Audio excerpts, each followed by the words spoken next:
one more that's going to be added in the 12 o'clock hour. He's not announcing till 11:30. Yeah.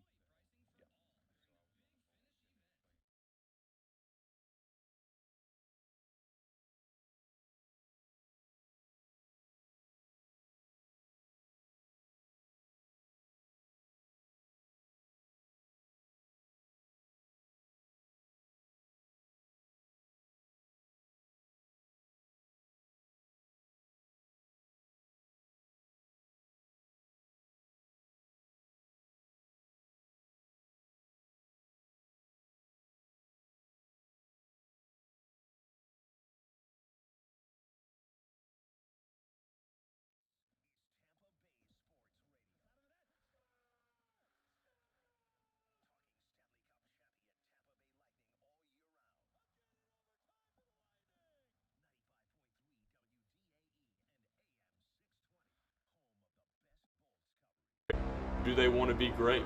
Do they have a passion every day to be great in what they do? Winners are winners before they become winners. This is not something that they earn at the end of a game. And I think they're going to come in here at the right time and help us unite as we move forward. I think there's a hunger in this program with the former players, with the current players. We have the potential to be a championship program. I mean, that's where I see us. A year ago, I was just in high school playing on Fridays. Now I'm playing on Saturdays. It's a whole different mindset when you come into a game. Being a freshman and getting my first kind of taste, I know I'm prepared and ready for whatever's in front of me. You know, wait to see where we're going to be next year.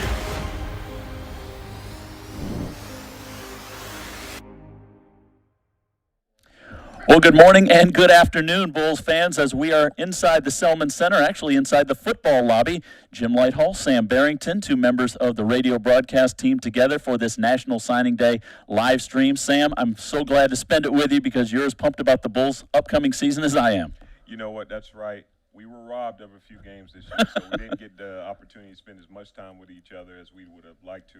So this is an amazing opportunity for you and I, but most importantly, this is a day that so many young men's lives are going to change. So I'm always excited about signing day, and it obviously makes me think about what my experience was like. Obviously, with Jeff Scott and building this recruiting class, we'll get to all the names that have already come in today, but let's talk about this day in general for you. Let's go back to 2009, Jacksonville, Terry Parker. You talk about Duval County.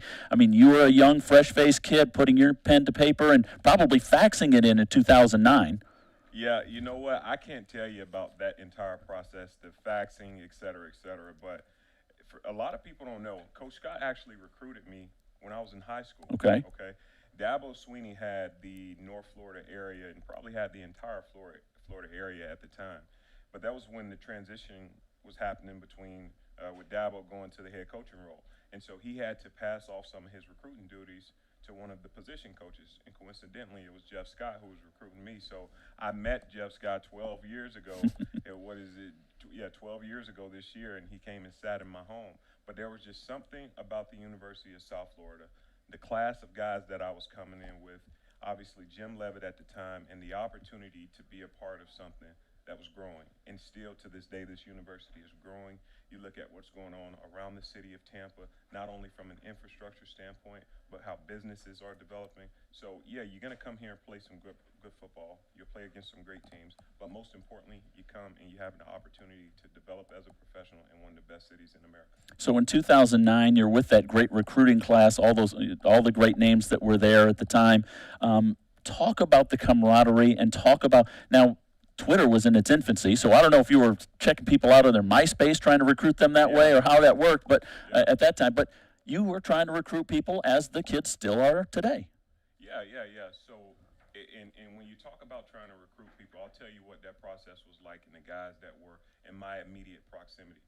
Kayvon Webster and I, we met 2 weeks prior to our visit to USF. 2 weeks after our visit to USF. Because we were here together, we met at a visit at Miami.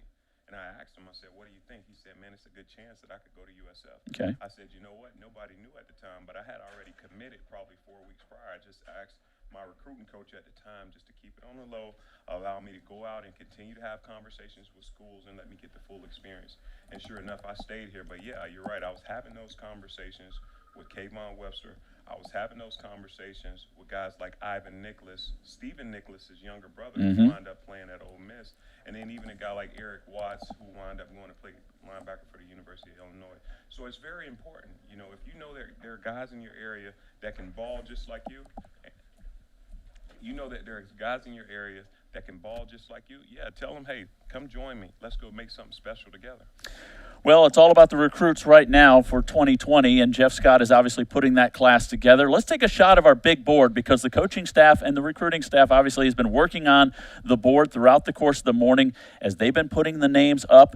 They're as anxious as the Bulls fans to this is months, this is years worth of work. Well, for this staff, it's a smaller window, Yeah. but you're still talking about many months, and there's the names of the guys that have already committed. So a lot of those names Bulls fans have seen. They've seen on Twitter that they were coming to USF. Well, now it's all official today in this early signing period. Yeah, you know what? One of the things about this board is, you never know what guy is going to be the next Quinn Flowers. Sure. The next Marlon Mack, the next Kayvon Webster, the next Jason Pierre-Paul. You just see a group of young men that are coming into this university. So I think what's special about it is as you begin to dive into some of these guys' backgrounds. I mean, I spoke with Timmy McClain's father. He's a very renowned attorney in the city of Orlando, and he and I met each other through mutual friends. And I spoke to him. I could tell you what, this kid comes from a really awesome family. Mm-hmm. Okay, he comes from a family of professionals. His mom actually works in the health field. She works at a local hospital system in Orlando. And one of the things he told me about his son is that he's just a good kid. Yeah. He's a leader. And when you look at winning football, sometimes people always get excited about how fast he is, how strong he is, how tall he is. Got to have some character. You got to have some character. Yeah. And it's his father's job to talk about him, right? But he was just raving about his son's character and raving about how hard of a worker he is. Now and if I'm not mistaken, they're still competing for the state championship. Yes. So Yeah. we don't even have all of his stats, but this kid is a real player, and he's one of those guys who, when he comes in from day one, you can expect him to be a part of the competition at the quarterback position because he's just that talented. Well, he's one of 7 on offense that have already signed. There's 8 on defense and a special teamer. Let's start running some of these kids down, and there will be more as the day goes on, transfers included. So, Sam, let's start with the offensive side of the ball. It all starts up front. I mean, we both know this, and so we're going to take a look at some of the highlights, and we'll talk about some of these kids as we roll. But Cole Best is up first, 3A kid out of Winter Park. You know, one of the things I appreciated about Cole Best's film, you don't see many guys that just play the game the right way, right, at such a young age. One of the most important things for offensive linemen is their feet and their hands. Everybody looks at how big they are, but it's the small things. It's your feet and hands. I'm always looking at hand placement for an offensive lineman. I'm always looking at how fast you're moving your feet regardless of how heavy you is. He's one of those guys consistently. He puts it on film. He does the right things, and you can see why this coaching staff was so high up on him because of what he brings to the game at such an early age. 6'4", 285, 3-star prospect out of Trinity Prep. The Saints were coached by Mike Kruzik, who is a former NFL player, former UCF head coach, but he comes to USF as a top 100 offensive guard. Really looking forward to seeing Cole Best coming up next season as a freshman. Next up, Drew Cornelius, another big offensive lineman at 6'5", 271. He's huge, okay? And the thing that stands out about him on film is his ability to go from 6'5" to 6 foot to 5'11". What do I mean by that? He gets low. He has great bend, great flexibility in his hips. Also, at the height of 6'5", you're going to have some long arms, and he really does. I've seen plays on film where he reaches out and grabs a defender with one arm, blocks his teammate with the other. That's value. I mean, and he's a guy who's always blocking more than one guy. He finishes plays strong, and for 6'5", 271 pounds, he moves really well, and that's the thing I like about this kid. He can play multiple positions, which is really what you want as an offensive lineman as well. He can play tackle. He has played tackle. As you mentioned, he can push people around. He's a good athlete, too. He's a baseball player. Yeah. And you know what I like, Sam? I like that this staff is getting up into North Georgia. I mean, they're going to screw around and get somebody in Tennessee here pretty quick. But Georgia has obviously been a hotbed for this program in years past, and I love seeing them in Georgia. I agree. You know, you talk about 2009 and one of the guys that came out of Georgia, Dede Lattimore. Sure. And so many people talk about me during my time here, but Dede was one of those guys who he always had better stats than me. He had the better plays, and he was an excellent player. He didn't play as long as I did in the NFL, but Dede did some really wonderful things here, and he was one of the reasons why, you know, in 2010 and 2011, when we're second, third, fourth, and fifth sacks and tackles for a loss, Dede was leading the team in tackles for a loss. So that's some of the talent that comes out of Georgia. I know this is offensive lineman, but you're right. You have to travel north to get some of that size that you need on the offense and defensive line. Gunnar Greenwald is a tight end for this program coming up. Young man at 6'5", 220 from Satellite Beach, 5A school. He's a 3-star prospect by all the recruiting services, and really some big numbers, Sam. 96 catches in his career, 976 yards, 14 touchdowns. I like that he blocked a couple of punts his senior season as well. He played wide receiver for those first couple of years in high school, and then he kind of grew into the tight end position. Yeah, and I'm going to tell you, you look at him on film against some of these high school tight ends and linebackers, and it's unfair. But the reason is, like you said, he played receiver, so he understands how to match up against guys, how to take away leverage from defensive backs. He's matching up against linebackers, okay? He's used to matching up against cornerbacks and safeties on the outside. So he's a guy who he's always going to make sure that he's open. Again, at 6'5", 220 pounds, even if he gets to college and never grows, right, that's an excellent size for a tight end and a guy who can play in the flex. You look at what Travis Kelce is doing in the NFL. Mm-hmm. Hey, even bring it down on the college level. Look what Mitchell Wilcox did for us a few years ago. Tight end, the position is changing. You want guys that can stand out in the slot. So as a coach, just hats off to Jeff Scott for finding a guy who's basically a receiver at the tight end position, but not scared to block defensive linemen, and that's the most important thing. He's super pumped about being here. He was kind of still on the fence, drove around campus, decided, I love this place, I trust the coaches, I'm coming here. And then right after that, Rob Gronkowski announces that he's coming to the Buccaneers, and that's one of his favorite players. So a perfect fit, I think, for Gunnar Greenwald as he becomes a USF Bull. Next up, Andrew Kilfoyle, big offensive lineman from right here in Tampa. He's a Gaither High School product. Boy, can he really block. 6'5", 290-pounder. Yeah, and I like him as one of those interior lineman positions. I really like what he does at the offensive guard position. He's not scared to get up under guys, and he finishes blocks. It's almost like he's not happy until he has a pancake. This is the worst guy to have laying on top of you. He's a massive guy, and you talk about what you hear from his coaches. He's a leader. He does the right things in the classroom.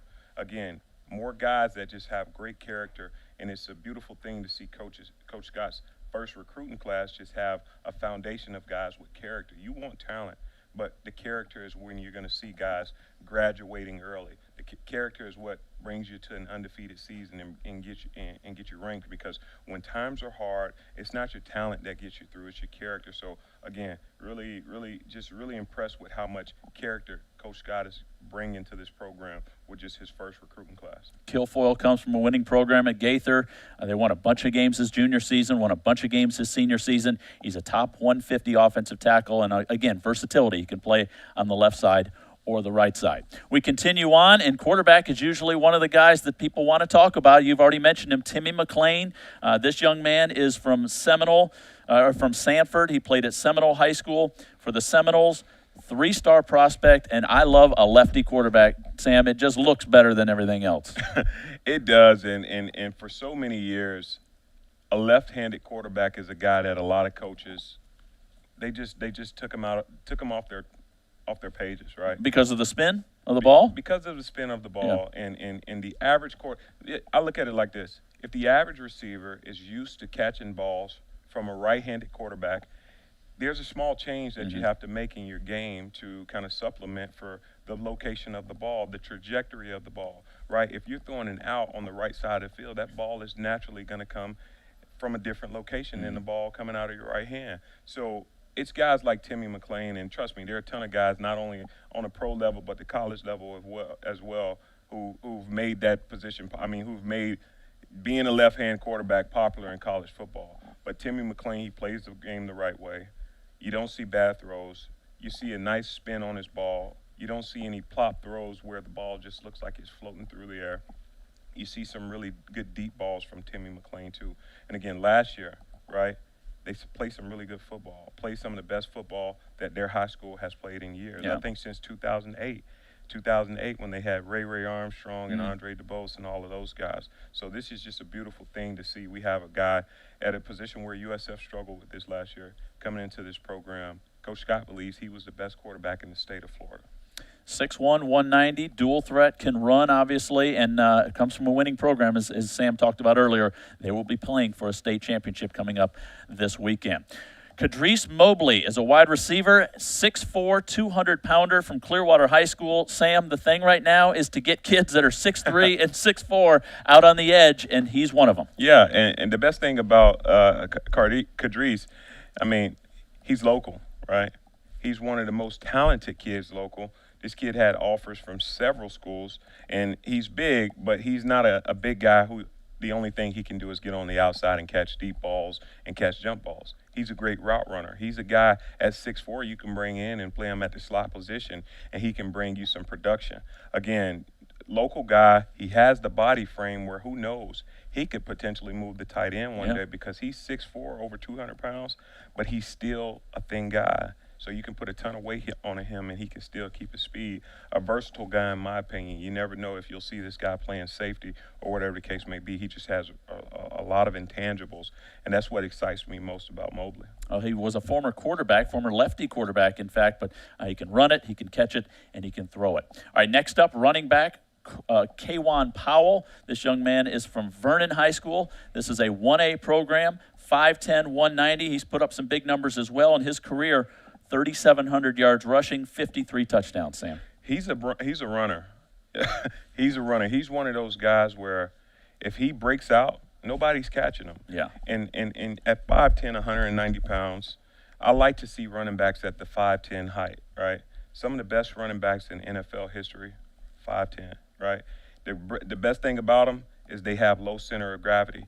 I see this guy break so many tackles, even though he's only 190 pounds, means he'll probably pay at about 200 pounds his freshman year. So he already brings a different running style than any running back that USF has right now because he'll be a bigger back. So you can dot him and put him in the eye. You can put him in the single back formation, and he can go and he can run really strong between the tackles. Number 54 running back in the country. The Bulls beat out teams like LSU, Mississippi State, South Carolina, Florida State, all to get this young man. He committed in September. Looking forward to seeing Kaywan Powell run the football. And then the last guy in offense, Nicholas Shavwati.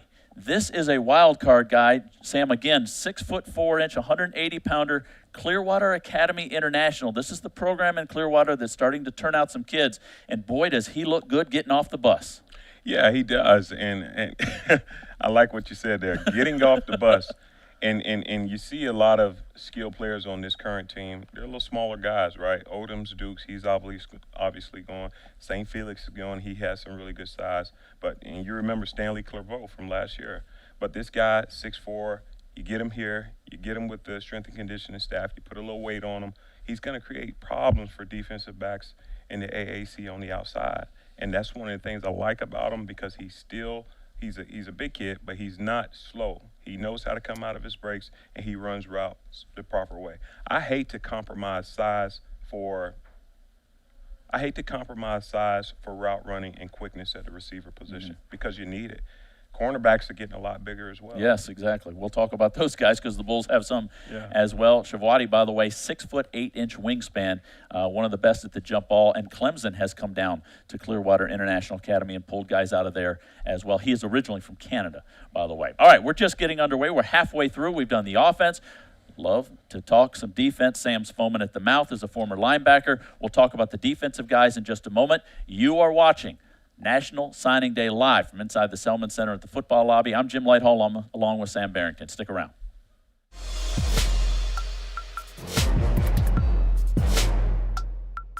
And they have a terrific player in two-time All-American George Selby. The guys all over the football field. Out of his shotgun, looking to throw, and down he goes at the 26. Florida's first two-time All-American. Devine unable to get free against the two-time All-American George Selby.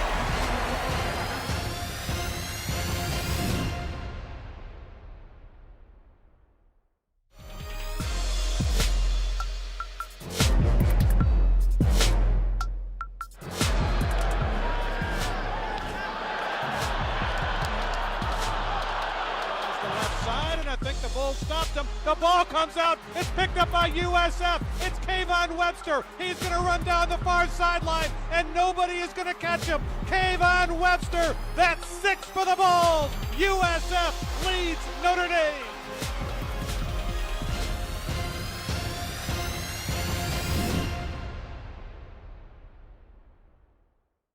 Well, a big day for Bulls Nation as the next wave of USF Bulls signing today. Jim Lighthall, Sam Barrington with you. Thanks for spending your morning and afternoon with us as we break down all of these young players. We have coaches coming up, coordinators.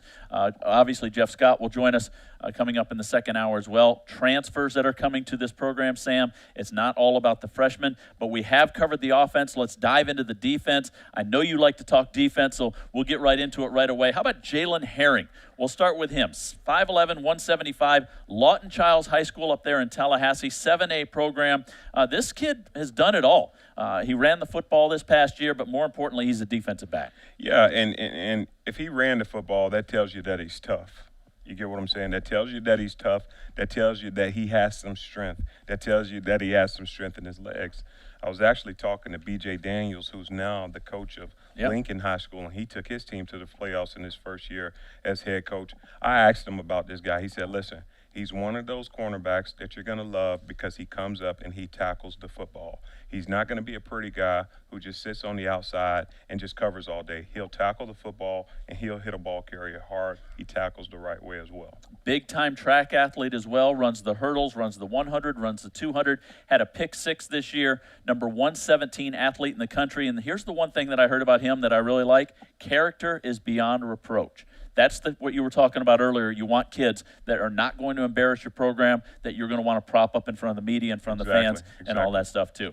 Devon Hicks, a linebacker, 6 foot tall, 200 pounds from Vero Beach. I've done some games over on that East Coast, and let me tell you what, they can really play football in Vero Beach. The Bulls beat out Cincinnati, Colorado State, Iowa State to land him. He committed way back in February, so he's been wanting to be a Bull for quite some time. He has, and again, you talk about guys who just play football the right way. He's one of those guys. I ultimately think he'll be a will linebacker in this defense, and he's a guy who can run sideline to sideline. You see what DeMaurice Bellamy is doing.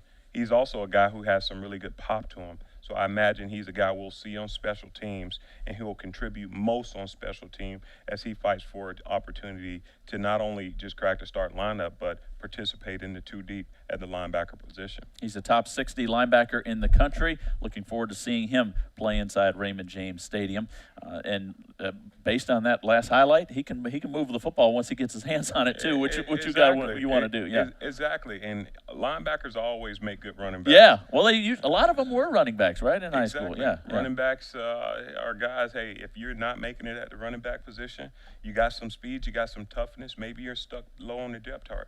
You can go over and make a great linebacker. But, yeah, you're right. And I guarantee you, every linebacker in the game of football, if you had to ask him what position would you like to play, he'd tell you running back. That's right. Yeah. All right, defensive back. Let's switch gears over to that side again, to that area of the football field. Daquan Stanley, 5'10", 160-pounder from St. Augustine, played for Brian Braddock there.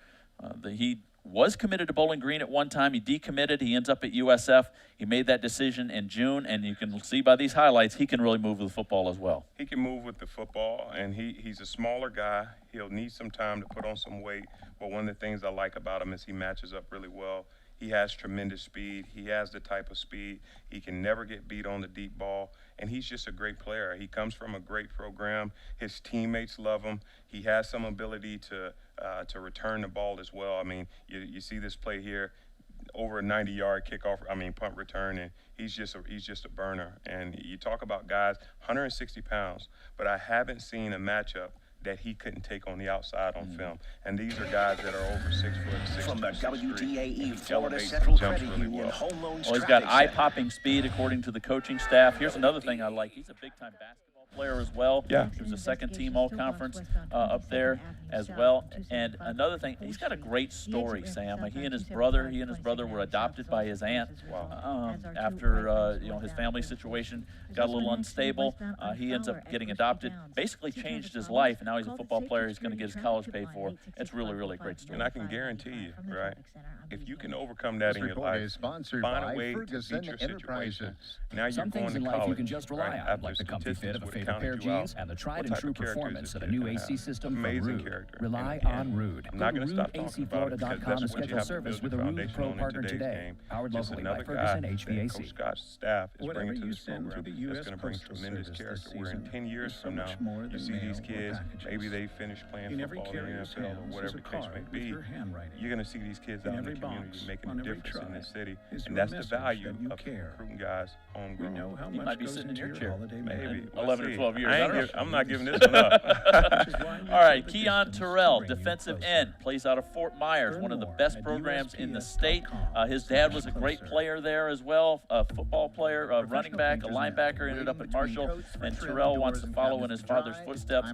This young man can really play.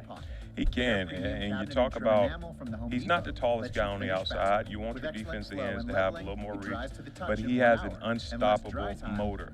He reminds me, and Ryan Giddens might be listening, but he really reminds me of Ryan Giddens. Ryan came into the program pretty much the same size as this guy, a little more size, a little more strength. But the thing about this kid is, again, he has a really great motor. So sometimes when guys aren't as fast, I mean, Ryan ran a 4.5, 4.4 coming out of college. This guy might not be as fast as Ryan Giddens, but he's a guy who's never going to let the whistle blow, and he's not still moving. He's always going to be at the frame, in the frame of the camera at the end of the play. So he's going to bring great depth to a very depleted position. He'll get an opportunity to play really early. 6'3", 220 pounds. He has a basketball background as well. As I mentioned, his father has 3 state title rings as a girls basketball coach.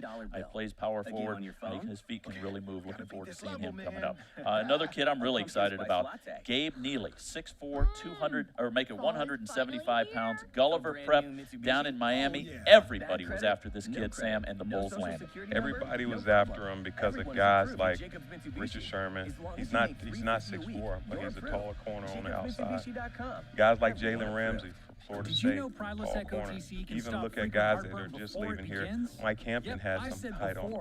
But when you can find a guy on the outside who has the hips, who's tough, and who can, and when I say hips, I'm talking about agility. You see this guy come out of breaks, he can go from 6'4" to 5'11", and he tackles really well. That's the prototypical corner in today's game of football, because receivers are only getting better and better. I don't know what they're feeding these guys right now, but receivers are only getting better.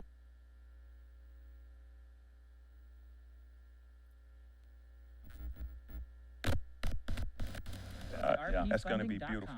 Well, just some of the programs that were hot and heavy for him. How about Georgia Tech, Kentucky, Louisville, Miami, Michigan State thought they had him. Minnesota, Nebraska, Pittsburgh, Rutgers. I could go on and on. He had 24 offers, but he ends up in the green and gold when it's all said and done. Defensive back / linebacker, 5'11", 200-pounder, C.J. Ross out of Trinity Christian Academy. This is up in Jacksonville. This is your neck of the woods. Sam, 12 offers for this young man. How about 138 tackles in his career, 10 tackles for loss. He gets sacks. He gets interceptions. He can play linebacker or strong safety. Well, he's very explosive. And in Coach Spencer's defense, right, you talk about that defensive back, linebacker position. You see what Vincent Davis is doing at the star position, where it's kind of like a hybrid linebacker, also nickel. Let me tell you, man, this kid is explosive. At the linebacker position, you got guys that'll go out and make 160 tackles, right? And they're all just pick-up, catch-up tackles, right? But you got some guys that will knock the ball carrier silly. This guy's one of them. He prides himself on making the big hit and dislodging the ball. John Legist style. Exactly, John Legist style. I mean, even when you look at the way Antonio Greer, which, by the way, congratulations to him. Yes. You look at the way he's playing the game of football and how he tackles and how it's the point of contact. When I was with Green Bay, Mike McCarthy, he said it's all about the knockback tackle. That's how you impose your Don't let them will. fall forward. Don't Yeah. let them fall forward. Right. You know, that's 2 yards if you do it 50 times in a season, you gave up 100 more rushing yards. So he's one of those guys that tackles really well. I won't keep talking about him. I know I got that Jacksonville bias, that right, Jacksonville right. bias, but you know, it's never going to leave. That's what it is. Let's shift gears to Polk County because the Bulls have pulled a ton of great players out of Polk County. The latest is Jalen Stokes. He's a defensive back. He's a cornerback, and he plays at Auburndale. Member of the Bloodhounds, 96 tackles, 4 picks, 15 passes defended. This kid's a top 40 cornerback in the country. He is, and he plays the game angry, right? He's a great kid off the field, but he plays the game angry. Polk County kids are usually tough like that, right? Yeah. I mean, he just plays the game. He plays the game with so much tenacity, and he just imposes fear into other teams or whatever the case may be. He's one of those big hit defensive backs, and when he gets the ball in his hand, he wants to put it in the end zone. I like guys like him. They're game changers on defense. And I know I'm talking about pro guys, but you look at a guy like Bentley Sanders, and when he gets the ball in his hands, he's trying to go score. Yeah. This kid is like that guy. Well, this is a young man, like you talk about, extremely physical. Looking forward to seeing him play in a USF uniform. And our last player is special teams, also by the last name Stokes, Andrew Stokes. Sam, it's in vogue now to have Australian punters. The Bulls have one now in Trent Schneider, and this is going to be the next one, also from Pro Kick Australia. He comes from Perth. He committed way back in May, the number 7 punter available, and this kid can really boom it. Yeah. And he's not a little guy. I mean, he can go play defensive end. 6'5", 220. 6'5", 220. He's 26 years old. Did he? How old is this guy? 26. He's born 26. in 1993. Okay. Yep. So listen, look at how much leadership. Right. Look how much composure. Jim and I had an opportunity to sit down with Trent Schneider. You need guys like this on the team. Yeah. You can only imagine a conversation being had between this 26-year-old guy and a guy who's not turning 18 till he's actually at USF. Yeah. How much counsel, how much guidance, how much value a guy like this, being this age, playing college football, brings to the game.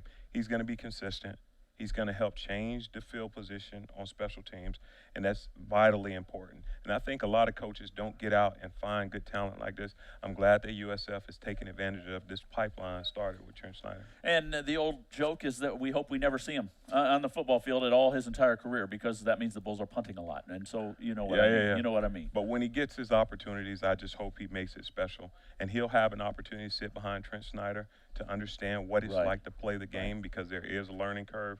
But I imagine that'll be a pretty seamless transition. Big guy, played Australian rules football. If you watch that late at night on ESPN, believe me, those kids are tough. Yeah. We're just getting underway as we continue on. We've run through the offense, defense, and special teams. We're going to find out how this class was put together. Recruiting coordinator Jules Montanar is coming up next. Sam and I will take a quick timeout. We'll be back in a minute. This is National Signing Day from inside the Selman Center. I wear my sleeves on now. I got to roll them up. Baby. You better have a good day today. Here we go. Get some interceptions, some forced fumbles, and make some plays. Here we go, man. I told you, I'm on you today. Back to back, 2 good days. Let's go. 2 good days. Here we go. Let's go, baby. Let's go. Get somewhere in a hurry. Man. Get ready to go now. Let's go. Run. Get there, Ben. Hands inside. Let's go. Sit down. Come on, TJ. Where you at?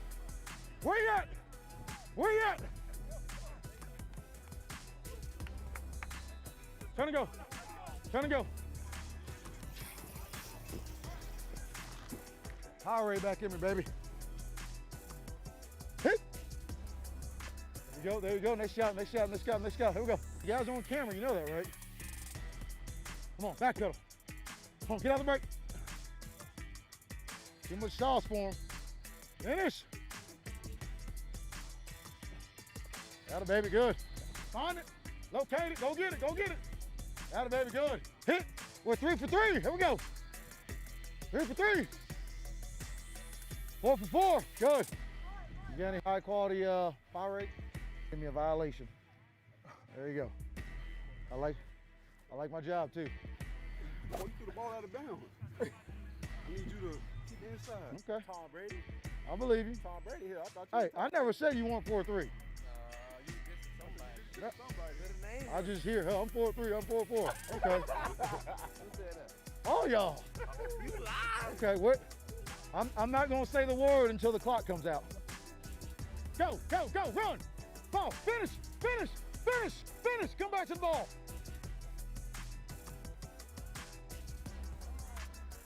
Yes, sir. Yes, sir. Atta baby, Mike. Nice job.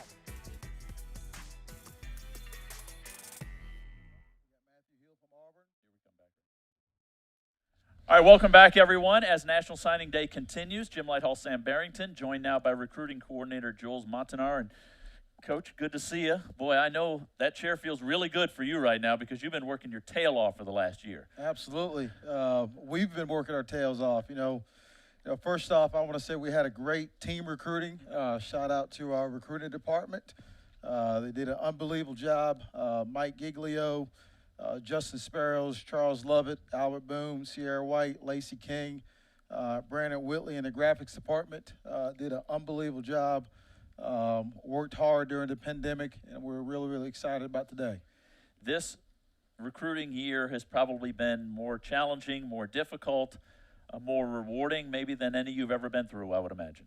Absolutely. It's definitely a lot of challenges. We got here back in January, and we had plans to go through a normal recruiting cycle, and I'm sure everybody got hurt with the curveball with the pandemic and the coronavirus and all that good stuff. All right. But I felt like we had a really good plan going into spring football. So normally during spring recruiting, what we would do is, all the 10 coaches go out on the road, hit their area. Normally, in a normal setting, you hit anywhere from 5 to 8 schools per day. And so what we did was we had the same plan instead of going out on the road, which we couldn't. The plan was to call every coach in our area, get the information, get the prospects, the 2021s, any 2022s that they wanted recommended. We cover the whole state. We also got into Georgia, a little bit of South Carolina. I felt like we had a great plan and we were ready for it. Coach, I'm always thinking about things from a business standpoint. You look at so many industries across America and how they had to innovate to adjust to this new lifestyle with COVID and doing everything remote. How did you guys innovate? What new practice was created or implemented for you all to survive and still find a way to create the best product and make sure you got a great group of guys come signing day? Well, that's a great question. I think with us, we got in as a brand new staff trying to install the defense, offense, and special teams, and we actually got one practice in, and then that went. So we practiced spring football. The plan was to go Tuesday, Thursday, Saturday. We practiced on Tuesday. The NBA canceled on that Wednesday night, and then that Thursday was supposed to be our second practice, so we actually canceled, and then we had spring break the following week. And so I'm sure everyone was trying to figure out how long this thing was going to go on. And I just felt like, Coach Scott did an unbelievable job. We came up with a plan with Microsoft Teams. All the coaches started communicating remotely on Microsoft Teams. We had a plan for our players. We had position meetings, our position meeting with them.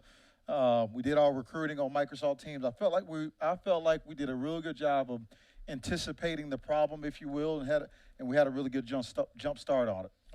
When you look at the way this recruiting class was put together in a time perspective, you had kids like Jalen Stokes who came here on a visit back on March the 6th before everything happened. Then a lot of kids never got a face-to-face with the coaching staff. How do you sell this university? How did Coach Scott sell this university having never met a lot of these kids face-to-face? That's a great question. For the local kids like my man Stokes, the advantage that they had was we had one junior day, and we were able to get, a good amount of those kids on campus. And we actually got Stokes on campus, 2-3 times because he is a local kid. Now, it was a little bit more challenging for the guys that were, 4 or 5 hours away and that didn't get a chance to come to our junior day. But what we did was we just, we stuck to our guns. And some of the things that we're about here is, we're looking for character, academic, and football. When we go out and recruit a young man, we want to recruit guys that got high character. Academics got to be important. Are they serious about getting an education? And we may have to take a couple extra steps to find that out, make a couple extra phone calls to the people in the community, the high school coaches, their social media, just see what they're liking, what they're tracking, what they're retweeting. their video. So with all that being said, you know, a lot of it was done with the Microsoft Teams. Like, for an example, normally the kids would go out on junior days or they would take unofficial visits on campuses.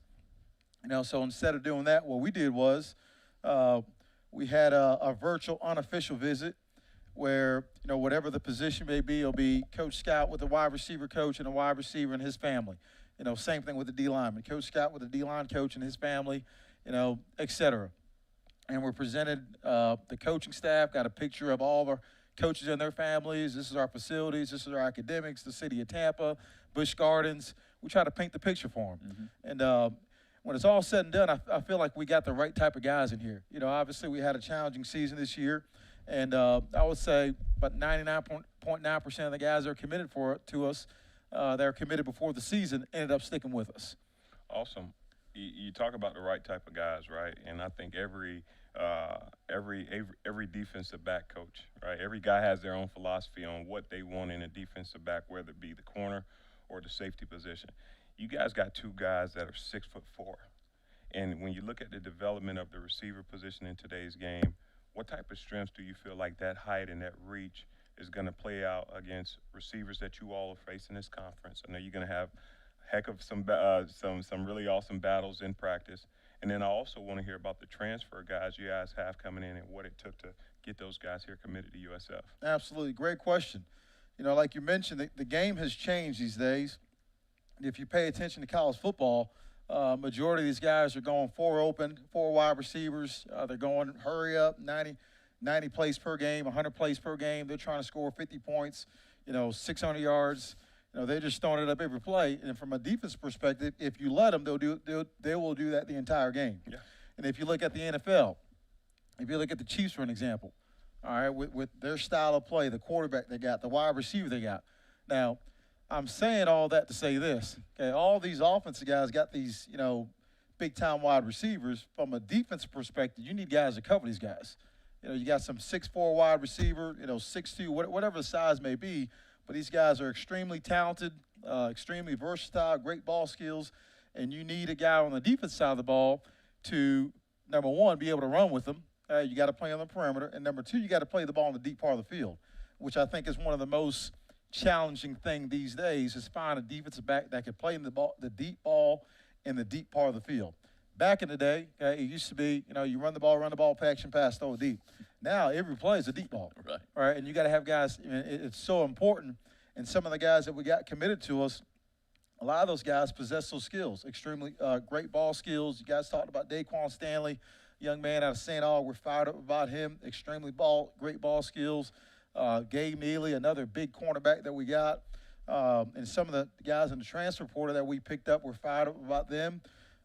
Can't wait for them to get here. You know, guys with some experiences, for whatever reason, didn't work out at their last place, and we're fired up to give those guys a second chance. Jules, we'll only keep you for another minute, but what about the Bay Area? And as we've talked about for so many years here, building a fence around the counties around here because the high school talent is so good. It's imperative for you guys to recruit here locally. Absolutely. Yeah, there's no doubt about it. Jalen Stokes, like you mentioned before, is a huge get for us. I know we got some local offensive linemen that Coach Bo did a great job. And you know, the city of Tampa, man, there's a lot of great players here. And we have the advantage, if you will, to get first pick at these guys. And, you know, we've already started evaluating some 2022 guys for down the road, and the local area is imperative for us, and we're going to make sure that we do a great job recruiting this area. Well, Jules, I know you're already working on those 2022 kids, 2023 as well. It's going to be a short sit down for you as you get right back to work. We appreciate you giving us a few minutes. Absolutely. You got any more questions? Hey, last thing I'll say is this, man. We got better today. I appreciate you guys. We got bigger, we got stronger, we got faster. And I'm going to leave you guys with this, like my high school coach always said. There's 2 types of people in the world. South Florida Bulls and those who want to be a South Florida Bull. Exactly. See ya. All right, that's a great line to be out on. That's Jules. And when we come back, we'll talk defense with Glenn Spencer as we'll take a look at the kids that have signed so far today. We got a lot to get to here on National Signing Day. Thanks for spending your afternoon with us. Jim Lighthall, Sam Barrington. We'll be back right after this. Go Bulls, baby.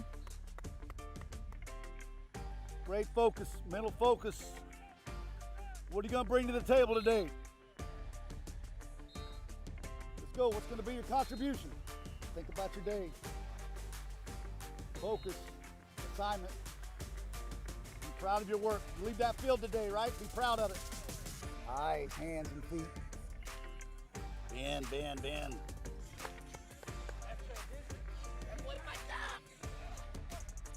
Whoa, right there. Good. Boom. Good. All right. Come on back. How you feeling, Smoke? Good. Good day.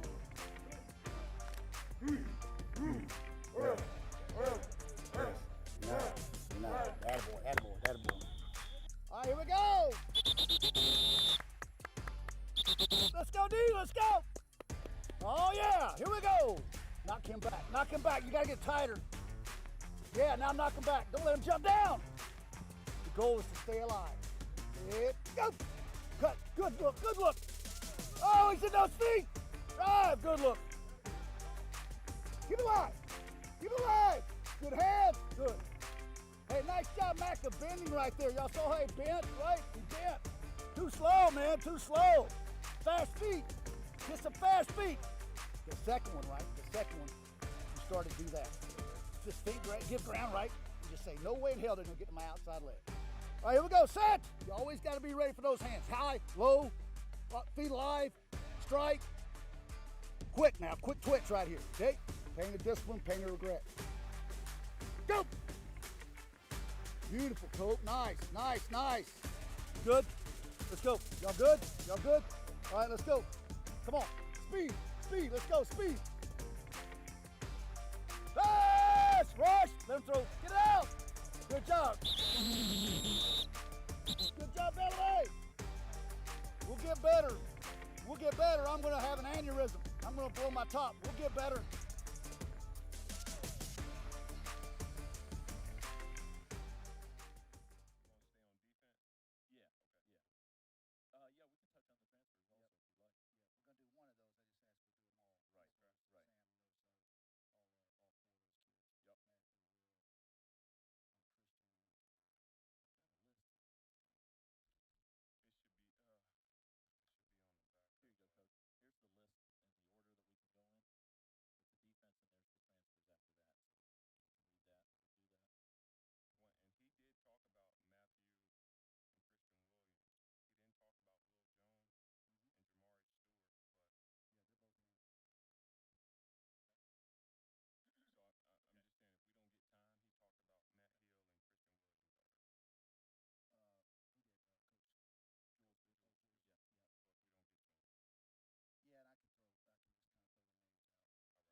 And welcome back to our National Signing Day special here inside the Selman Center. Jim Lighthall, Sam Barrington with you. We're in the lobby of the football offices and joined now by Glenn Spencer, defensive coordinator, who just happened to be wandering by, so we grabbed him because we like to talk defense. And, boy, you got to be happy. This is Christmas coming early for you, isn't it, Coach? It is. You know, it's exciting. Boy, just new blood and just got some experience coming in with some transfers and then some it's a culmination of a lot of hard work. You know, months and months of a different type of recruiting than what I've been used to. But just proud of the defense, of how we got better today, to be honest with you. And I can't wait to get to work with some of them. You got a lot of different guys coming in. More guys at the defensive back position than anything. Talk about some of the transfer guys that you have coming in. We spent a little time talking about some of those guys with Coach Jules Montanar, but talk about the other guys, the other defensive backs, and then you got a pretty special defensive lineman who has a lot of football ahead of him. Right, as well. right. So out of the 4 transfers we have right now, there's still a couple we're working on up front. But the 4 that we have that papers came in, I can't be more excited. Matthew Hill, Atlanta kid, Brookwood High School, very successful, highly recruited out of high school, coming from Auburn. A wide receiver / safety. Safety was a great position of his in high school. They moved him actually to safety at Auburn. But when you talk about need, we got 3 guys in that transfer secondary, and there's all specific need that we have where Matthew would be that free safety star position for us because of his great size. He'll put his face on you. So him for one, and then Will Jones, safety / cover safety out of Kansas State. It's our strong safety position, the ones always on that slot to the field. That guy's got to be a top-end speed guy. And Will was he was a 20.7 something out of high school, tremendous speed. You know, probably actually be the fastest young man on the team right now, and got experience there in the Big 12 covering receivers up there. And then the last guy back there would be Christian Williams, who's a corner from Miami, from Alabama. Just again highly recruited. Wanted to go somewhere, try something new. Was a depth guy for them.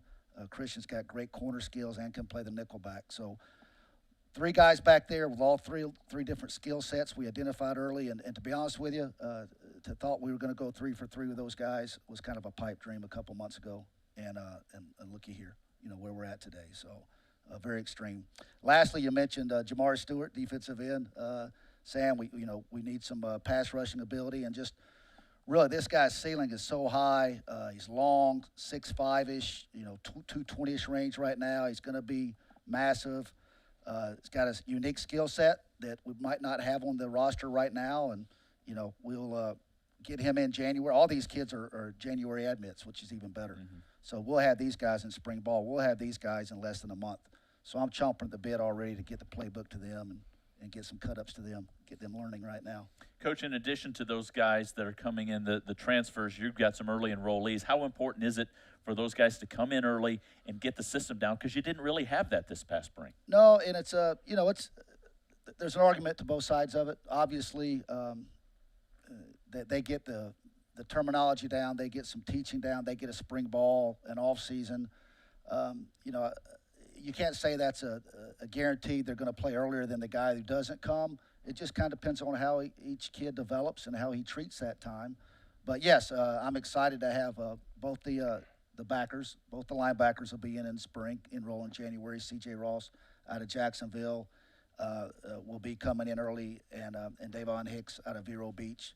2 guys, it was early offer guys that got commitments from them. We hung in with them.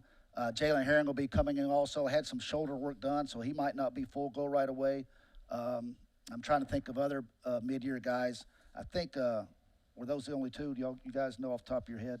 Off the top. Jalen Stokes. Okay, right. Can't forget him, right? Right. Jalen Stokes down here, right down the road, Auburndale. And then, wow, again, just a unbelievable physique. Loves football. I'll say it about all these kids. The number one question I asked is does he love ball, Coach? Because it's hard. It's hard these days. Yeah. We're going to grind them out, and everything they get, they're going to earn. And they really got to love the game, to love competing, to get out there and do what we're going to ask them to do, and all these guys do.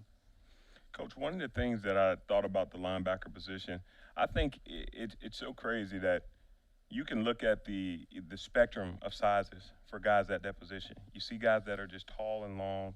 You see guys that are short, more explosive. You look at Demarius Bellamy, and I look at some of these young linebackers that you got. You look at what Demarius Bellamy did this year as well as last year, and it's just really special how a guy that is a little shorter, a guy that is a little shorter, and he can run really well, how much pop those guys have. That's what I saw from these 2 linebackers. I think Sam, you hit it right. In that position, you always have these traits that you look at each position and kind of what you need to recruit to.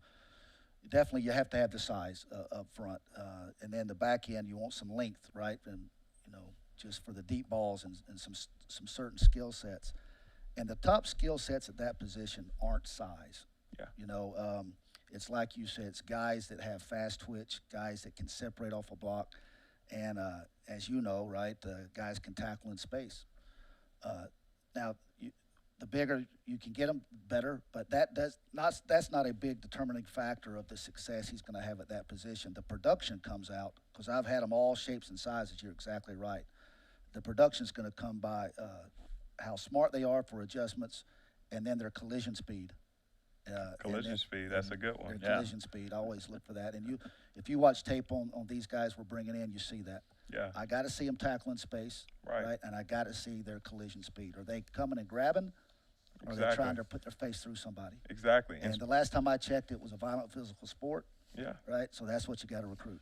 And I'll definitely say that about Devon Hicks. And he's out of Vero Beach, but you see him tackle on film, and it's just like, all right, he tackles the right way. Same thing with the kid. And we were talking about Jacksonville earlier. I'm always going to talk about Jacksonville, but he's out of Trinity Christian.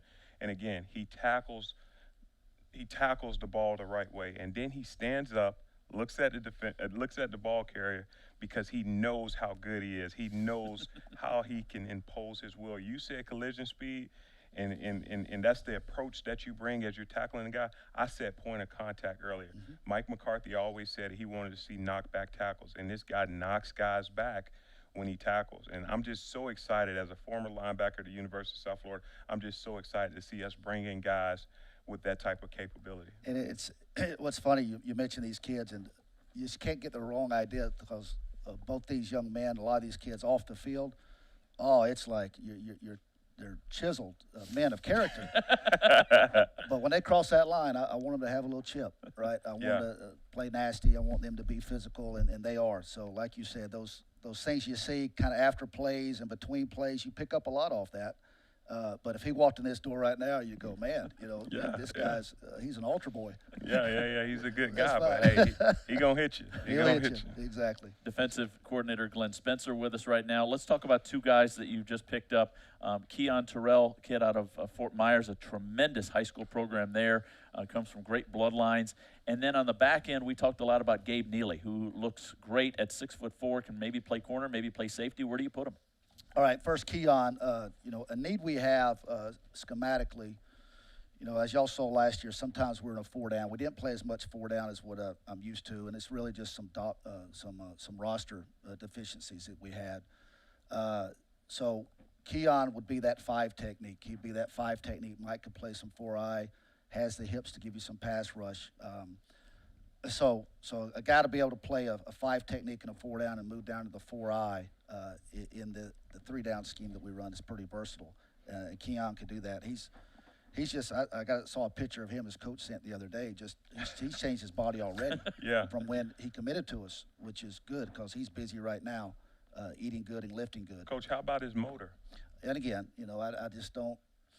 If I see a kid that turns it down and just, I'm not going to watch just the highlight film. We're going to watch some game tape. I want to see what after he is. What is he like that 3rd and 4th play of the series? Right. Because they don't give you a chance to sub out every play around here, and it's fast paced. So if a kid doesn't chase the ball, he's not very good for this system, and he will chase the ball.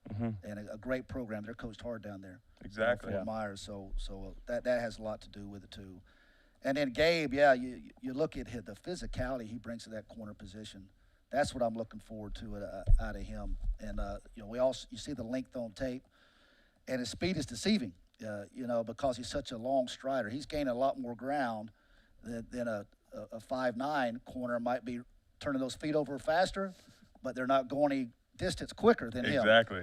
So he's one that I'm just looking forward to see him commit to us at corner as far as lengthwise, going up for deep balls. The range that he has because of his wingspan is going to be very beneficial to us. And he's not afraid to put his face on you either. He's not. He's one of those guys where it's like, okay, this is the type of player I want at this program. Back in 2009 when I came here and I was on my visit, we were sitting at the Columbia downtown. I'm sitting here, it's Coach Levitt, his wife, and sitting to my right was Jason Pierre-Paul and Jaquan Williams. And so for me, I was like, all right, I'm committed. I ain't going anywhere anyway. But just to see these guys, those are the guys, hey, you guys, you sit in the front of the bus because you need to get off the bus first, right? Those type of guys. And that's what strikes me about Neely. You get what I'm saying? He's a big guy, and in today's game, you want those type of guys on the roster. We see what we see what type of talent he's going to play against in this conference. So I'm just super excited about him. I'm super excited to see what happens after he gets in the weight room and puts the right type of weight on and gains weight in the right places. I think he's just going to be a phenomenal addition to your defense with the departure of KJ Sales and Mike Hampton. That's right. And he's different than those guys. It's a little different player skill set that he brings. And like they all, all of them, they're gonna get in there, gonna get thrown in there, and we'll watch them compete. Some of them will catch on faster than others. Some of them physically, they might have to develop more than others. Exactly. Yeah. Obviously, transfer-wise, those guys are going to come in and, going to need to compete early for us. And then the others, unbelievable guys as far as, what are these guys going to be in 2 years? Yeah. And that's why you hear yelling up and down the hallway today. There was a lot of yelling when we came in here earlier today because of some of those guys. Coach, congratulations on what is a year-long process to get these kids signed, and I know you can't wait to get to work. We'll let you go. We appreciate you giving us a few minutes. We got to go call some 22 kids right now. Okay. Go do it. Always working, always trying. All right, thank you. That's Glenn Spencer. That's Sam Barrington. Hey, we have another hour of coverage to get to. We will talk with Bulls head coach Jeff Scott coming up. It's a big day around here on the University of South Florida campus. National Signing Day. We'll come back with more. Thanks for spending your afternoon with us. Do they want to be great? Do they have a passion every day to be great in what they do? Winners are winners before they become winners. It's not something that they earn at the end of a game. And I think they're going to come in here at the right time and help us unite as we move forward. I think there's a hunger in this program with the former players, with the current players. We have the potential to be a championship program. I mean, that's where I see us. A year ago, I was just in high school playing on Fridays. Now I'm playing on Saturdays. It's a whole different mindset when you come into a game. Being a freshman and getting my first kind of taste, I know I'm prepared and ready for whatever's in front of me. So. To see where we're going to be next year.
Center, Jim Lighthall, Sam Barrington with you. If you haven't been with us for the last hour, you've missed a lot, but we have a lot still to get to. 2009 signee right here, Sam Barrington, Jacksonville Terry Parker High School. Boy, this guy has been raving about the new players. 8 offensive players signed now, 8 defensive players. We have a special teamer signed as well. We're going to go through all 17 guys, plus transfers, Sam. A lot of new, fresh bodies coming here to this program. A lot of new, fresh bodies, but they're doing a good job of filling the roster with guys they need. You got a lot of running backs already. You got some young guys at the running back position. Although you had some guys depart and Johnny Ford, you still got some guys, Kelly Joyner, Batee, some guys that are going to play some great football for this team next year. So I'm happy that I'm seeing the cornerbacks because we've had some guys leave. I'm seeing some receivers, not the same body style, not the 5'10", 6-footers. We're seeing guys that are big on the outside. I'm looking at what we have from a cornerback position. Mikaela Point, Daquan Evans, those guys, Bentley Sanders, guys are all great players, but I'm happy to see some length on the outside because it just brings a different dynamic to this team. So you know what? One of the best things about this is Coach Spencer, he can now call different schemes. Yeah. You know what I'm saying? Yeah. You can play more cover 2 now, because you got guys that can jam those receivers and you got guys that can do bump and run and off man. So I think they're going in a great direction. I'm definitely happy to see some of the defensive ends that we've brought in as well. I'm looking at this Keon Terrell kid. I think he's going to be very special. He has a really high motor. He's not necessarily local, but he's right outside of this Central Florida area. So again, one of the best things that this coaching staff is doing is they're focusing local and bringing some of this local talent. Well, some people have already been watching us for an hour, and you're going to get some more information. A key signee has happened since the last time we went through the offense. I want to show you the big board. These are the guys that have already signed so far today. Some young faces there, some faces and some names that might be familiar to those that follow recruiting on a regular basis. A lot of these kids were verbally committed for quite some time. Some of them go all the way back to February, Sam. Some guys just committed not very long ago, but it all became official today. Yeah, and I don't know, should we talk about this new guy? We can, yeah. Do you want to say it, or you want to? Let's just talk about his game first. Okay, all right. He's a game changer. Yeah, that's the word we keep hearing around here more than anything. Game changer. He's a game changer. I can't help but think about guys like, and I'm just going back to my days, not to exclude anybody from a talent standpoint, but the Percy Harvins, the Tavon Austins, the Chris Rainey's over at Florida. You get what I'm saying? You even think about what Lamar Miller and Duke Johnson did. So those guys that when they got the ball in their hand, everybody held their breath and stood up. This next player that we're going to talk about, he's one of those guys, and it's just a testament to what Jeff Scott coming to USF can do. And this guy, he was already in the mix before Jeff Scott even got here. So it's hats off to USF as a brand and as a university and the strength and the ability to go out and get key guys. But it's just awesome. And he played with one of our current commits. Exactly. So you didn't hear this last hour, but you can see in the top right-hand corner of that board, Jimmy Horn Jr. from Seminole High School, 5'9", 165 from Sanford, Florida. This is the young man who held his news conference, held his signing day event at Seminole High School at 11:30, so we kind of had to sit on this in the last hour. But, boy, can he really burn. Three-star player, offers from Georgia, Oklahoma, Tennessee, number 156 at the wide receiver position. You were talking about size, but speed doesn't hurt either, Sam. Yeah, because, I mean, arguably, right, one of the best receivers in the league is who? Tyreek Hill. I played with Tyreek my third year in the NFL, and I could tell you right then, I said, this guy's going to be one of the best players in the NFL. You want to know why? Because nobody's going to be able to catch him. And it's unfortunate what he came to Tampa and did not too long ago, and he lit the scoreboard up. I mean, this kid is one of those guys. I mean, he's just so fast. Yeah. He's a track athlete, but I'm going to tell you probably the most valuable thing, the chemistry that he has with Timmy McClain. Exactly. That's the left-handed quarterback that you see throwing to Jimmy Horn right there. Exactly. So this receiver, he ain't got no problem with a left-handed guy, right? But the chemistry they have, and that's not me saying that, hey, as soon as Timmy gets here, he's going to be the guy. But eventually, those two guys will be the faces of USF in terms of Timmy McClain throwing balls to the guy that he played with as a high school ball player. And you talked about this in the last hour, but those two kids are playing for a state championship coming up this weekend. Undefeated season in the Class 8A. That's the big guys. That's the big heavyweights. And they're going to play, I believe, against the Popka for the whole thing. So let me say this. Right now, the entire USF nation needs to be a Seminole High School football fan right now. Yeah. Right? Let's definitely make sure we cheer these guys on. Two of our future Bulls are going out and competing for a state championship. I need the entire Bulls nation to fire these guys' Twitters up and just wish those guys the most luck because, hey, they're going to go out, they're going to do great, and they're going to come to this program and play some great football. Jimmy Horn Jr., welcome to the family. I couldn't talk about him last hour, but we will hear more about him throughout the rest of the hour, I'm sure, when Jeff Scott joins us for a sit-down as well. Let's stay on the offensive side, Sam, and let's reel through some of these kids that we did talk about in the last hour, but we'll do it again now because we have a new audience. Let's start with Cole Best, one of the big offensive linemen that the Bulls have signed today. Yeah, so you talk about the offensive lineman position as it relates to where this team is currently. Cole's going to get an opportunity to play early and often. How much he gets an opportunity to play, well, it's going to be on him. What is he going to do to prepare himself before he arrives here? Is he going to do the necessary things to prepare? Is he going to get a little stronger? Is he going to eat a little more? But I'm going to tell you, with the current status of this offensive line, we saw how depleted they were at times, not just because of COVID, but because of just depth chart, right?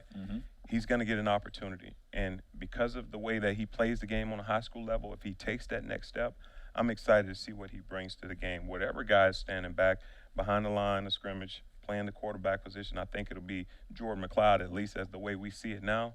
Hey, it's going to be awesome, but he needs a group of guys who can play together and who can protect him and give him the time to throw the throw the ball. Yeah, I wasn't quite sure what the quarter ball was. 6'4", 285 pounds. He projects as a guard, but he could play all over on the offensive line, so we'll see where Cole Best ends up. Staying on the offensive line, Drew Cornelius, 6'5", 271-pounder from Heard County. The Heard County Braves, which is way up there in Franklin, Georgia, at the top of the state. This is another young man who's a all-state selection, Class 2A, top 100 on the offensive line, both at guard and tackle. Extremely athletic. He can play baseball as well. He can do a lot of different things, but more so than anything, Sam, he pushed people around up front. Heard County had 2,400 yards rushing this past season, and he was the main reason. He was the main reason, and let's talk about the success that he had from a blocking position. I can guarantee you nobody touched his quarterback all season. He has tremendous length. When he sticks that left hand out to stab that defender and make sure they can't penetrate and get on his center line and put those pass rush moves on them, those guys are talented. Some of them, they only need one arm to block a defender because they're so good and they have so much reach.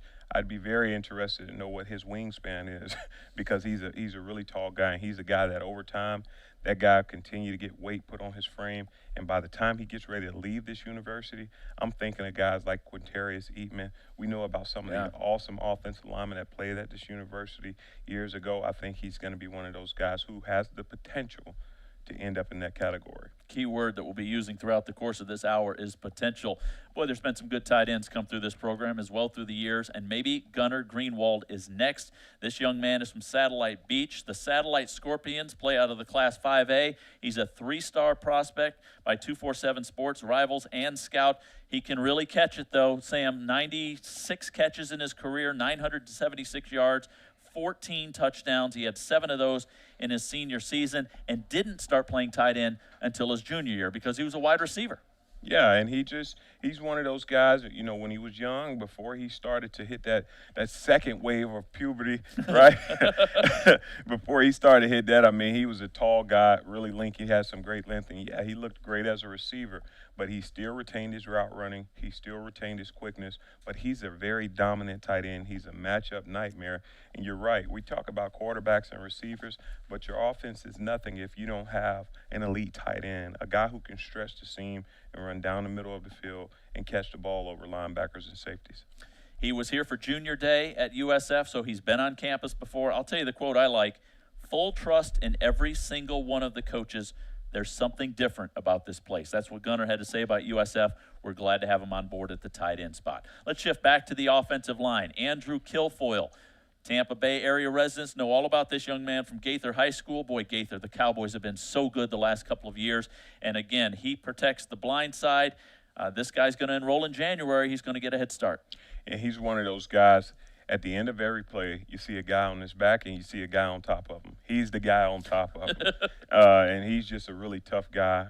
Great kid off the field, but when he's on the field, he really turns it on and he imposes his will on defenders. I like him. I think he brings a lot of toughness to this offensive line, and it's going to be special to see how this offensive line grows when not only Kilfoyle, but the other guys that we have committed join the team. Comes from a great family as well. Athletes, brothers and sisters, parents, the whole deal. He's going to be a good one to watch. And here's the other thing.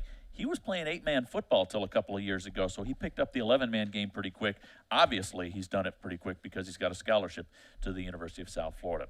Timmy McClain, left-handed quarterback from the Seminoles in Sanford, 8A. Sam's been talking about this young man. He can really sling it. He's a top dual-threat quarterback, number 21 by Rivals in the country, number 30 by ESPN, number 39 by 247 Sports. He can run. He's a 4-year starter, and maybe better than all, he's a winner, Sam.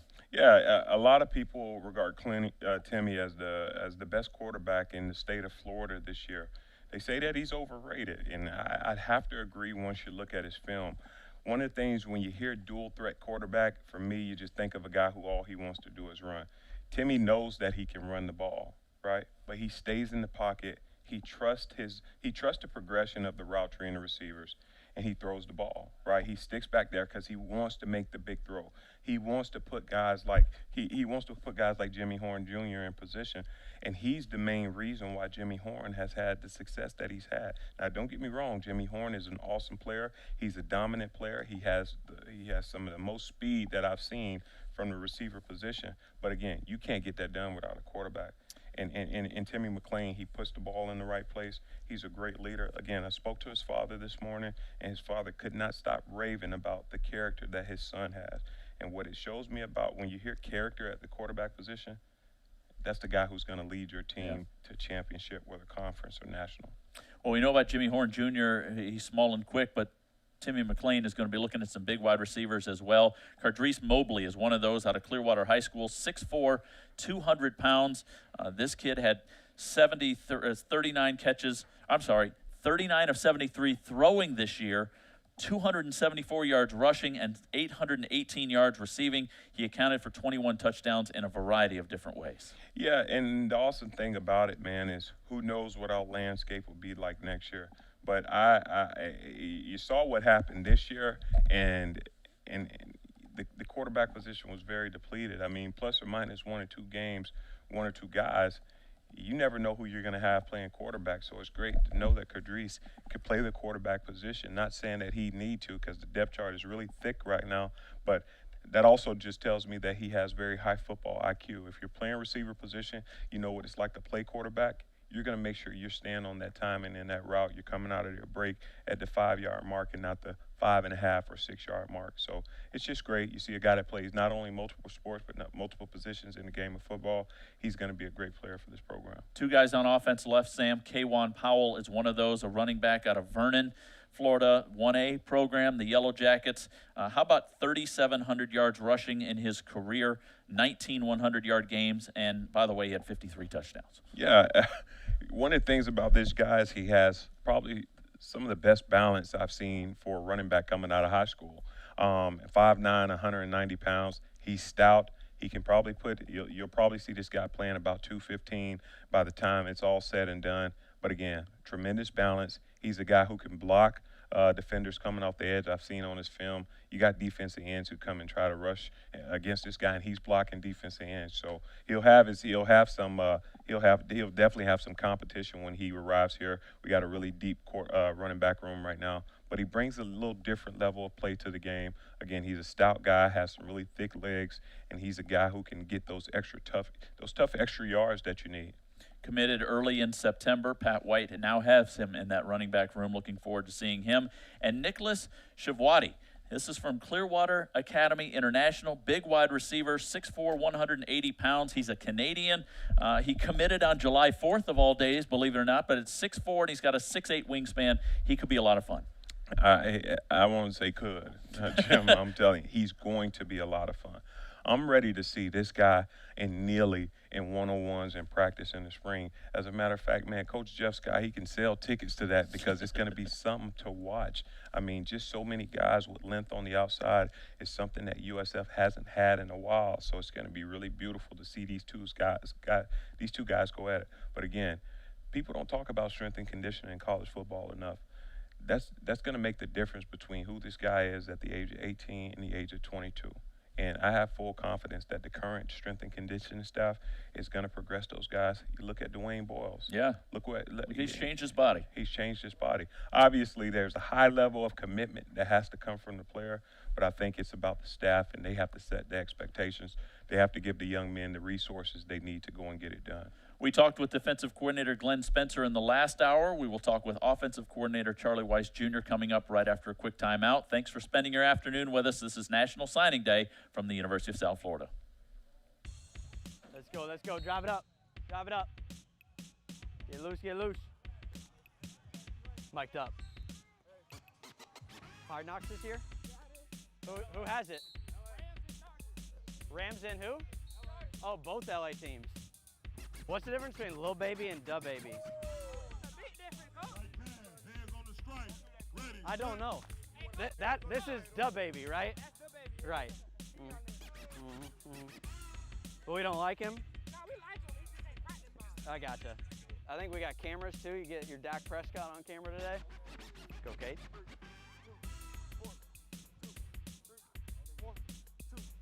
Now pop, pop. There you go, good.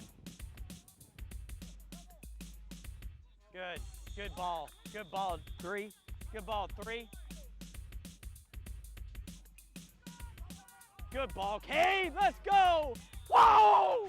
Let's go, baby! Yes, yes, yes, yes. Yes, sir! Good ball, Noah. Good shot, baby. Good job, good job. Here we go. Go, Horn, go, Horn. Gonna run out of room. Oh, let's go.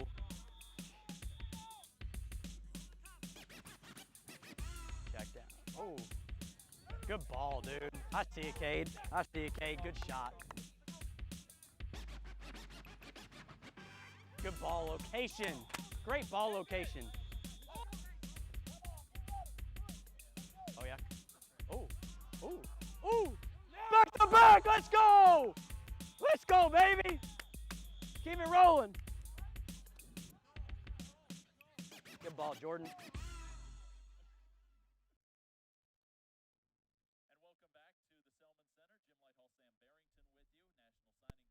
Tonight's the beginning. Joined right what in the I middle believe of is us. going to be the We best squeezed him decade in, in Charlie the Weiss history of Jr., the offensive coordinator for the USF Bulls. And, Coach, we kind of been joking around with everybody. There's a lot of hooting and hollering early this morning here as the names kept coming in. But how excited are you with all this? Yeah, just super juiced. I mean, it was an early morning and late nights and all that as we come leading up to this. Obviously, a lot of big news coming out today. So just a super exciting day today. Really excited for the guys that are joining our family. We got a lot of ballers coming in.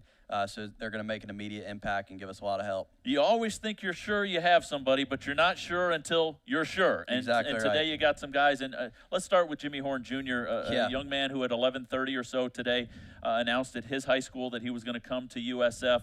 This is a tremendous get for you and your offense. Oh, yeah. I mean, we were fighting for everything that we had to get this guy. I mean, this morning, we're battling off, the likes of Oklahoma, Tennessee, Ole Miss, Georgia, and Jackson State, with Dion over there. So it was a heck of a experience getting them committed. But what was the difference, do you think? I think, just the relationship with Timmy probably helped, being with his high school quarterback, being close to home. And I think, showing him the offense and the things that we can do with him and his skill set, he fits right into what we do. He could do the jet sweep stuff and take off and go. He can go outside and run all the routes in the route tree that you need to do. And obviously the familiarity in the area, staying in state, staying home, and with his quarterback, I think it's a great fit. And Jimmy's an absolute stud. I can't wait to get him down here.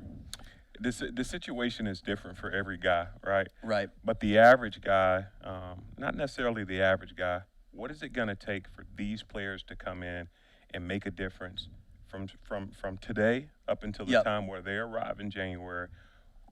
What would you advise these guys to do? How would you advise them to spend their time to make sure, don't get me wrong, majority of the work is done. Yep. But to make sure that they're ready, at least mentally, to get here and compete? I think you got to come in with the right attitude. I think a lot of players come in and coming off a great season and all that, and now you're starting back from square one. You got to go and you got to earn your spot, right? You're starting at the bottom of the depth chart, and you got to keep working your way up and up. And obviously, we're signing these players because they have elite talent and all of that right there. But you got to have that mindset that I'm going to come in here and work. I'm going to work my tail off in the weight room, and I got to study the playbook.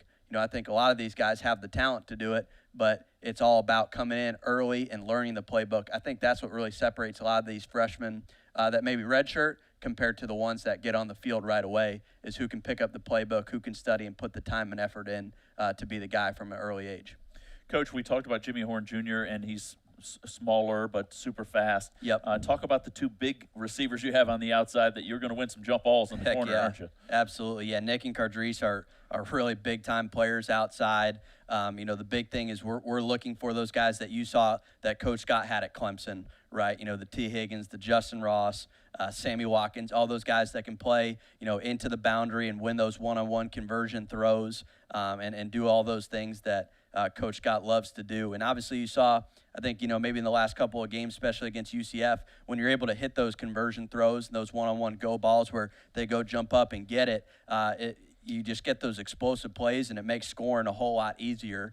So those guys are erasers where you can really, eliminate, 90% of what's going on the field, and now it's just throw and catch between the quarterback and that wideout. And both of those guys have the size, 6'3" plus guys with good weight on them too, that can go up and get it. And absolutely, exceptional players. Coach, I fell in love with the transfer rule, specifically because of a guy like Jaron Williams, okay? Right. I went back and I looked at his high school tape because it wasn't much for him to watch. Yep. Even if you access some practice stuff at Miami, just not a lot for him to watch. But he's a real ball player. And you look at a guy who potentially would have gotten lost, right, on a depth chart and maybe never had his opportunity. I mean, because who knows? He didn't come to Miami thinking that De'Aaron King was going to transfer in, sure. right? Right. So now you got an opportunity to add him to that already deep room of quarterbacks. You got him, you got MCCLAIN. Yeah.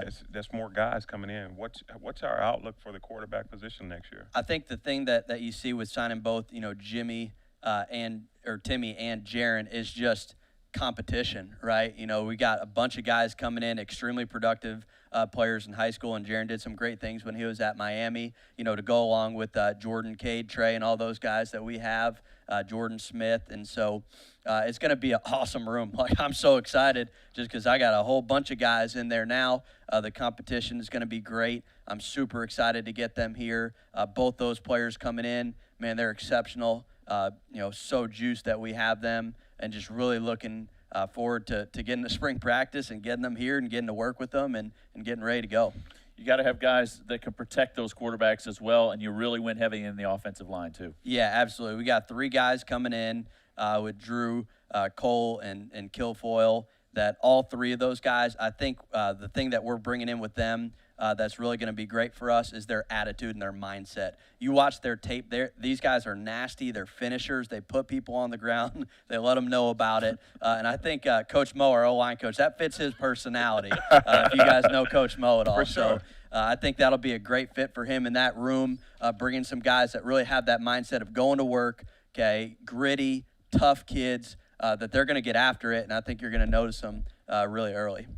This guy, he blocks for the quarterback too, not in all circumstances, but Gunnar GREENWALD. Yeah. And he's a guy who really can create matchups because of his past experience playing the receiver position. But now he's changed, and he's a big guy, and he still runs great routes. Yep. But he's big enough, 6'4". I think he has a real good frame to turn into a dominant style tight end. Yeah, I think that Gunnar's going to be a great one. Watching his tape early on, we knew that it was going to be a battle to get him, and we had to fight off a lot of big-time Power 5 schools to get this guy. And because he can do it all, like you said, okay, he can block, he's physical, as you saw in that clip right there, and he could run the route tree. He can go up and get it, just like those outside wideouts. He can do that too. You can flex him out as a single receiver, throw him a jump ball. He'll go up and get it, and he's got a great mindset. He wants to be great. He's going to put that work in. He's one of those guys, I think, with some of those things I talked about. I see him as a guy that's going to come in here. He's going to know the playbook. I wouldn't be surprised if he's already trying to study it and get that done. So super fired up about Gunnar. Coach, the culture is being established here. You've got new faces. K1 Powell's another running back in your running back room, obviously. Once spring gets here, what's next for these kids? You got some early enrollees that are going to have a chance to look at that playbook. Yeah, we got a bunch of guys coming in early, which is great. And I think the biggest thing is just the competition, right? We're adding a bunch of really, really high-quality players that can come in and contribute right away. And I just think it's going to be great competition. And when we get to spring practice, from quarterback, running back, wide receiver, tight end, O-line, we got newcomers, really at all positions. I'm just so excited to hit the field and really get that going. One more thing about K1 Powell. What stood out the most about his gameplay? I thought it was his balance. Yeah, it is sick.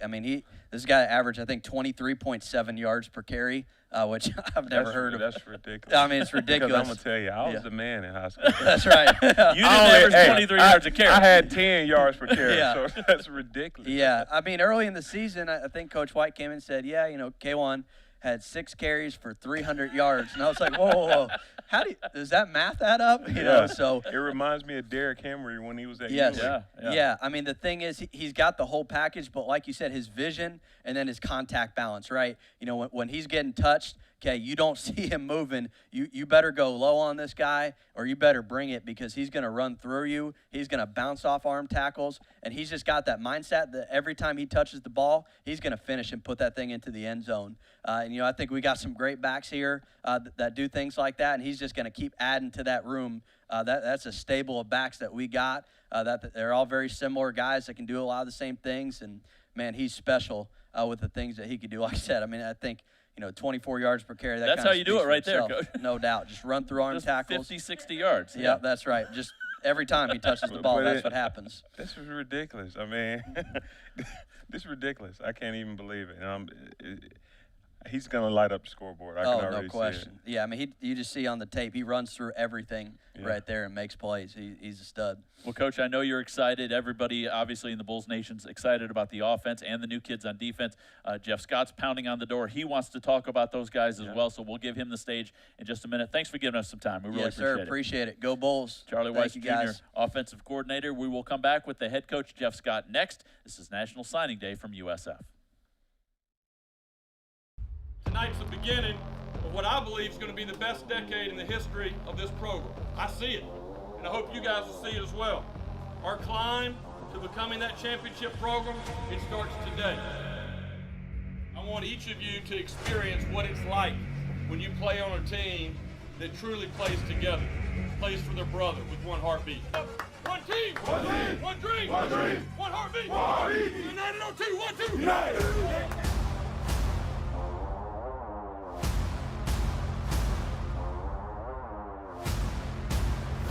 We're really lucky to be out here, huh? Enjoy it. A few months ago, this wasn't happening. That's right.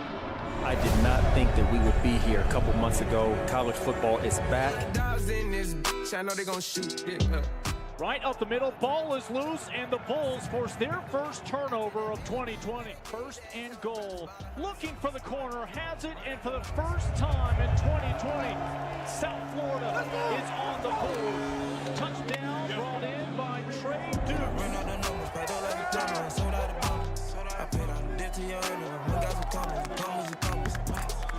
The punt off, he bobbles it, now he tries to go ahead and get it off again, and it goes off of his feet, 5 feet in the air, no distance, and South Florida has a gift-wrapped touchdown. Johnson keeping, rolling left, breaks a tackle, has the first down, dives for the end zone, and he's in. Noah Johnson, first USF touchdown. It's a 9-yard run, and the Bulls have their biggest lead of the night. Really proud of that first half. Not knowing what to expect, what I saw first half was a focused football team. There's nothing less important than the score at halftime. All right? There's nothing less important than the score at halftime. For us to be who we want to be, we have to be known as finishers in the second half. We get better as the game goes. That's who we are. Bulls defense picking up the slack. Dwayne Boyles again. Rainey opts to keep it this time, and then is immediately embraced from those big arms of Thad Mangum. They'll keep it on the ground. Looking for blocking up front, and the signal is a touchdown. Into the end zone, Kelly Joyner. Here's the win. First game, and the head coach has joined us here. Coach, first of all, congratulations on a very busy morning and an extremely successful year, because this is a year-long process. Yeah, thank you. Today is exactly what you said. It's kind of the culmination of a lot of hard work by a lot of people, and I'm just so so proud of our coaching staff and our support staff and everybody that was involved in making a day like today come together. And it, this never gets old. This is my maybe 14th year in college football, and signing day is still one of the most exciting and special days of the year for sure. And I think being able to see these young men and their family, the excitement on their face at 7 o'clock this morning, signing that scholarship and being able to reach one of their big goals and dreams in their life of playing college football, earning a college degree, and then just the excitement for us being able to add new players to our roster and USF family. Well, there was certainly some excitement this morning because when I walked in, it was around 10:15 or so. A lot of hooting and hollering going on in those football offices, and not only for you guys, but like you said, you're changing kids' lives today.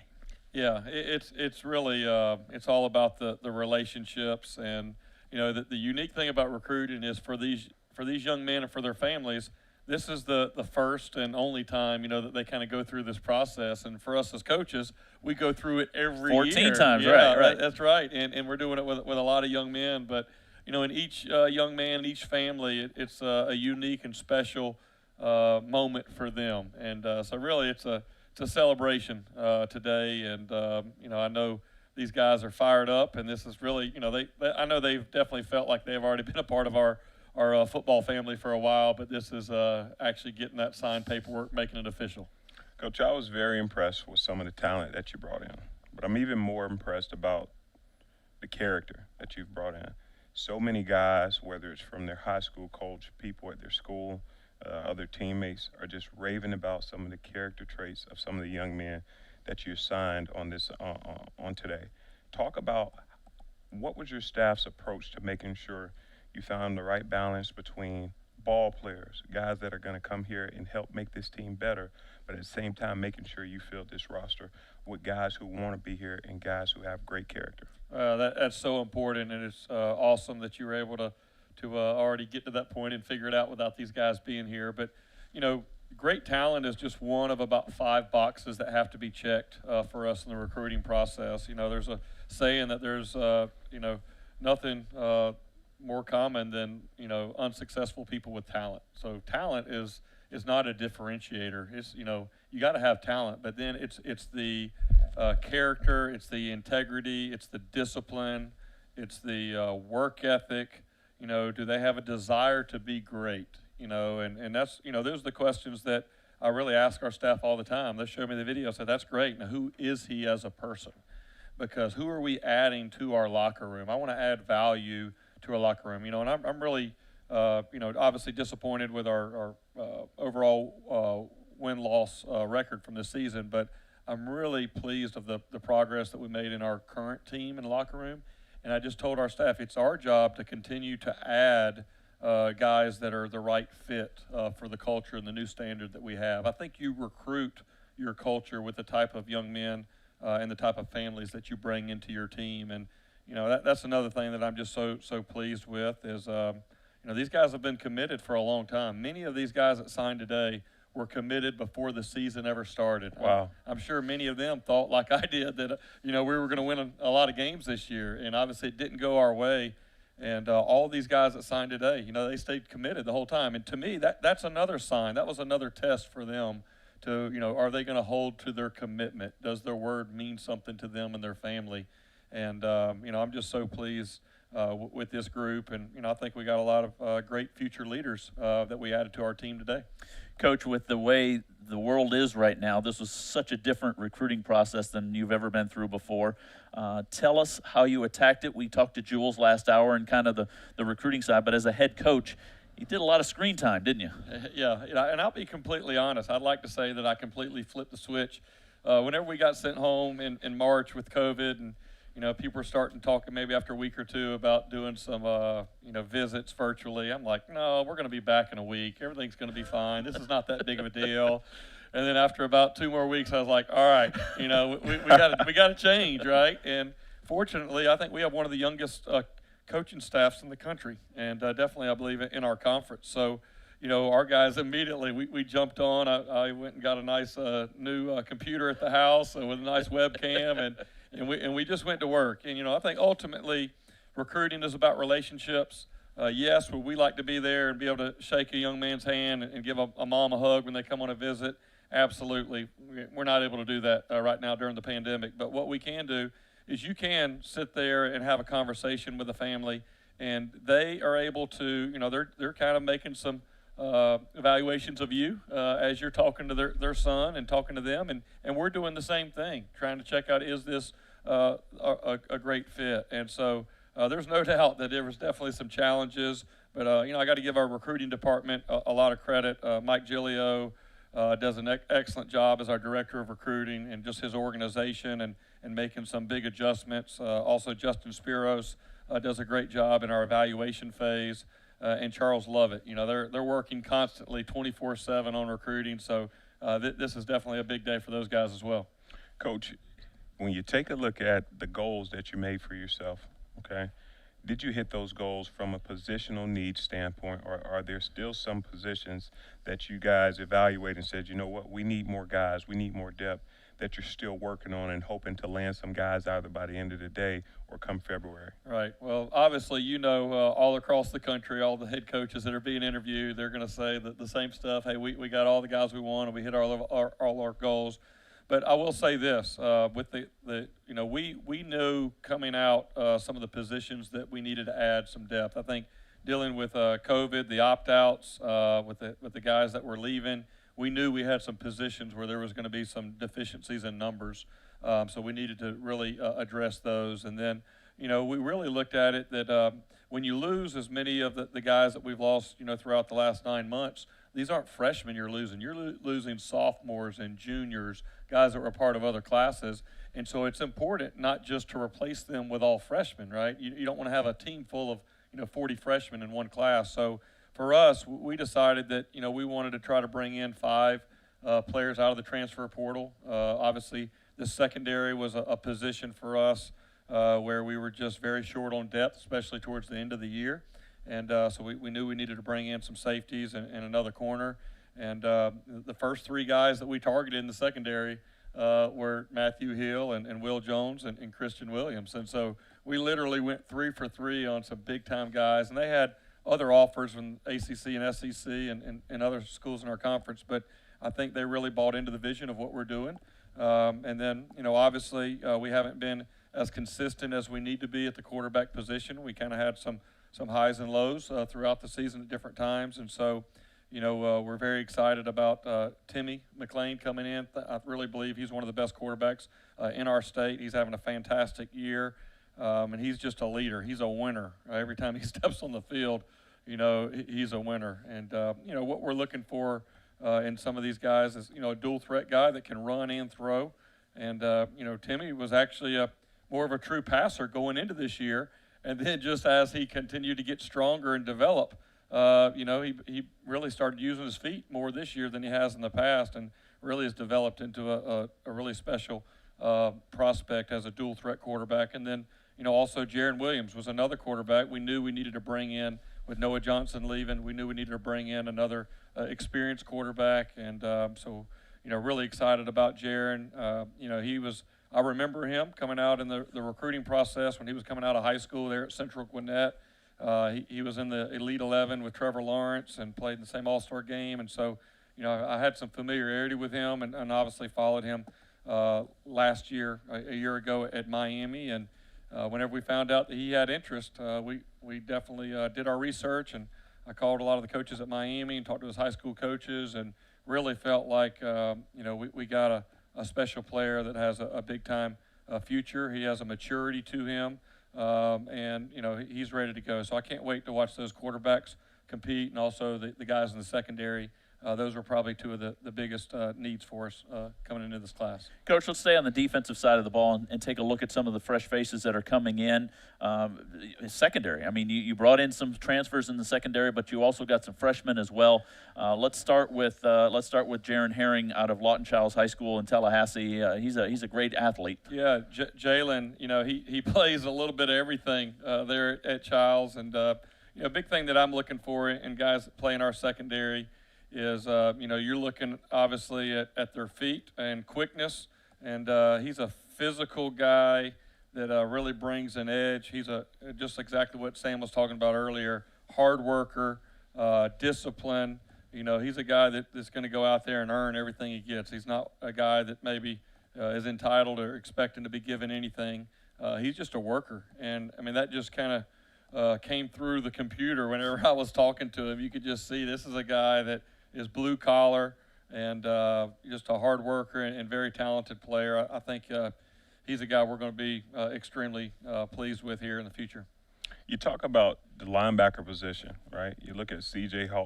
Ross and Javon Hicks, and Coach Spencer and I, we were just talking about the pop those guys bring. And you get out here, you recruit linebackers at all different sizes. I think the average guy that's excelling on the NFL level today is a guy right around 6 foot, 6'1", 220 to 230 pounds. These guys seem like they have the frames to grow into that size. But again, I'm looking at the explosiveness. What can you say about those guys' gameplay and what attracted you and made you want to bring those guys onto this team? Yeah, well, Davon Hicks, first starting off with him, he's a guy out of Vero Beach. And the first thing that I saw in his video is he's just a hitter. I mean, he's violent whenever he gets to the ball. There's, one thing I look at with defensive players like yourself, right? You can relate to this. The best defensive players, they speed up the closer they get to the ball, right? They don't slow down, and that's the thing that really stood out. But he's also another guy. He's got a great edge to him. He loves ball. He's always working. He's always lifting out. He's been one of the more fun guys to recruit in this process. And then C.J. Ross comes from Trinity Christian. Verlin Dormany's the head coach over there at Trinity Christian. Does an excellent job. And I've recruited that school for over 10 years at Clemson, and they're always producing top players, very well coached. And CJ is exactly what we're talking about. I mean, he's a hitter, and he also has great athleticism, being able to flip his hips and be able to cover some of these running backs and guys that come out of the backfield. But I think both of these young men have a great foundation with football. I think they have, a frame that's going to be able to continue to add weight, and they're exactly what you want. You really want guys that you can kind of build up a little bit, as opposed to guys that maybe are already there and you have to worry about trying to keep their weight down. And these are guys that I know Coach True is going to look forward to putting on some great muscle mass here over the next couple of years. Coach, staying in the defensive backfield, DeQuan Stanley, Gabe Neely, and Jalen Stokes from over in Auburndale. Yeah, I mean, all three of those young men are just very special, athletic. I was, starting off just with DeQuan Stanley. He's a do-everything for them. I mean, he comes from a great program. St. Augustine High School is a great program. But, I mean, this guy, I don't know how many pick sixes he had this year. It was several. And then, also play some wide receiver for him. And also was, here he is just showing his speed, running guys down, giving great effort. This is one of the, the plays that really stood out to me on his highlight tape. Is sometimes guys get in the open field and maybe the DB just kind of gives it up, but to be able to run them down and pull the ball out. And again, I know Coach DePrada is really excited about his return ability. He was our punt returner and kickoff returner, and and also played some wide receiver. So, he did a lot of big things, and just an overall great athlete, great young man, has a bright smile on his face. I enjoyed talking to him and his principal today from St. Augustine on the FaceTime. So they're fired up, and we're excited to have him. And then, next I would say Gabe Neely out of Gulliver Prep. I mean, Gabe is, I call him our, he's one of our social media guys. He's one of our publicists. He's always been sticking up for South Florida this year. And, man, you love corners, right? They have these big frames. Obviously, me being a former wide receiver coach, having a bunch of guys that are in that 6'4", 6'5" range, you now have to have some corners that also have some length to be able to match up versus some of these big receivers that we're going to face. But he's a special young man, has a great personality, great energy about him. I think he's a guy that we're going to see is just going to kind of be one of our leaders as he continues to go, and also a physical player, which is something you like to see from those corners. And was there one more? Jalen Stokes. Yeah, yep. Jalen Stokes. He was one of our first commitments. He's a special player right here in Auburndale, not too far. And, man, just loves ball. Again, another guy with great size. That was one thing that we really, when Sam was talking about some things we wanted to maybe add to our team, is we wanted to add a little bit more length with some of the guys back there on the back end. But Jalen's a guy that can really do a lot of different things. He can play all the different safety positions and probably could play some corner too if we needed to. And then, I mean, here he is again. You love to see your guys on special teams and returning balls for touchdowns. That's, that just shows the athleticism that they have. Coach, you take a look at the defensive line last year, and Coach Spencer, he talked about it earlier, didn't play as much four-down defense as he would have liked to. And I look at the guys that you're bringing in on the defensive line. I know you're still hoping to bring in some talent on the defensive line, but I look at Keon Terrell, and I look at Jamari Stewart. I believe these guys have the ability, right, to actually come in and play a lot early, not only because they're film, but because of how depleted the depth chart is on the defensive line position. What do you have to say about those two guys? Yeah, really excited about them. I think for us, as we look back on this past season, is we did not get enough pressure on the quarterback, and really, the defensive ends. We have some strong bodies inside, but we really felt like we needed to add some length and athleticism to the edge to be able to get around those tackles and put a little pressure, right? And that's going to help those guys in the secondary as well. And, Keon is from Fort Myers, great program. And he's a guy, I think, that he's just a Bambi compared to what he's going to be. He's got big old long feet, long legs. He's a guy that's going to continue to add weight. And but great young man, hard worker. And I think he's going to have a chance to be really talented. Then Jamari Stewart, is a young man that was at Mississippi State last year as a freshman, wanted to come back to Florida, and boy, he's another guy that has that quickness, the quick twitch that you're looking for, and then also a physical player. But I think both of these guys are really going to be able to create some pressure on the outside to go with some of the guys that we have currently that can give us some nice pressure inside. Coach, I want to make sure we get to the offense as well, but I don't want to run out of time, so let's jump right over there. And it all starts with the guys up front.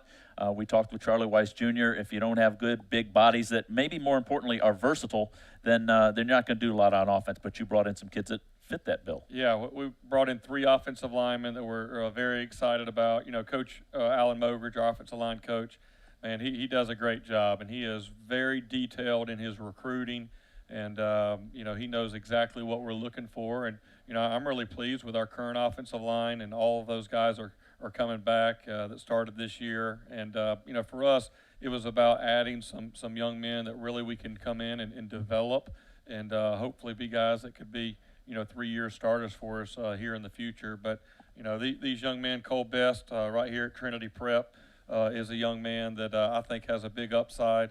I think he could really play any of the 3 positions here. I know he played some tackle in high school, but he also is a guy that is versatile enough. He could go inside at guard or center. But again, another guy that's an extremely hard worker. It's very important to him. He's got a great football IQ and loves the game, and I have no doubt he's going to bring a lot. Drew Cornelius, a young man from Heard County up in Georgia, Franklin, Georgia. And he doesn't get great cell service at his house. So every Zoom call that we did with him and his family, he has to go, I guess, drive somewhere where he has cell service and sit in his car. So I told him it was reminding me of some TV show, a Taxi or something, where the guys are driving around having a conversation. But, man, he is just a tough, physical, Georgia country offensive lineman, everything that you're really looking for. He's big. He's a massive young man, and going to be able to bring that physical edge that I really want to add with these younger guys. And then Andrew Kilfoyle right here, Bay Area at Gaither. He's a guy that we've had our eye on for a while. Again, another big 6'5", 290-pound. He's a mauler, and he loves it, and he gets after these guys, and I think he's going to bring another physical edge to that room with our young guys. I mean, I think him and Coach Mo been counting up all his pancakes that he had this year, and he put a bunch of them on the ground. So great group, and I also want to say Andrew's mom works over here at USF Health, and wow. She was one of them that did a lot of the prep work and things for our COVID testing this year. That's amazing. So it's great to have Andrew be able to join us over here at USF as well. Coach, you have a really awesome room of receivers on the team currently. I think when you take a look at the later part of the season, I think the group that stood out to most, and this can be argued, right? The linebackers did some really good things, but it was really good to see the receivers come alive and show up on film and get you guys out of sticky situations. These guys that you have joining the team now all create significant matchup issues, not just from a tight end standpoint with GREENWALD as he matches up against the linebackers and safeties, but the guys on the outside. Talk about what part of that playbook does that unlock and give you guys a better opportunity to live in, specifically when you bring that type of size and those guys develop and start to contribute to the team? Absolutely. Well, obviously my background is offense, and so one thing that we want to get right is being able to throw the ball and be explosive. Obviously, in our last game, we were able to have some more success throwing the ball, and felt like a lot of those guys stepped up. And I'm really encouraged with our current wide receiver room and our current tight end room. I think we've got some good players, playmakers that have their best ball ahead of them, and I feel like we've added some really key players to those rooms that maybe bring some of the traits that maybe we are still looking for and trying to add in this class. Gunnar Greenwald's one of my favorite guys in this class. I mean, you talk about size, 6'5", 220. I mean, I know when he committed, we're all excited about the guys that commit on signing day, which we understand, but he committed maybe 10 months ago, and he had NC State, Louisville. He had a bunch of big time offers, but his size, length, and also athleticism, I mean, he's really what you're looking for, what you see in the NFL. These guys that are 6'5", 265 pounds, and physical, but also can be a really good matchup for you. So really excited about Gunnar. He's fired up. He's been fired up since the day he committed. Great family. And then, the receiver position, Nick Shavati, a young man from Clearwater Academy that, actually is from Canada originally. His family's back in Canada. And, a lot of people don't know a lot about him. He was hurt, his last year's junior year, which, to be honest, probably helped us a little bit because he didn't have a whole lot of video coming out. This year he battled some injuries a little bit that kept him off. But we have a great relationship there at CAI because we signed another receiver named Joe Joe whenever I was at Clemson. And Joe Joe is also from Canada.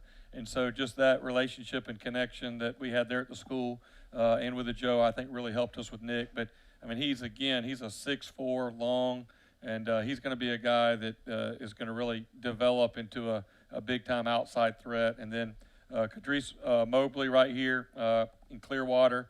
Another, again, you see that 6'4", 190. I just felt like we needed some more length on the outside. So much of football now is these one-on-one matchups with these corners, and the corners are getting larger as well. So we needed some bigger guys there.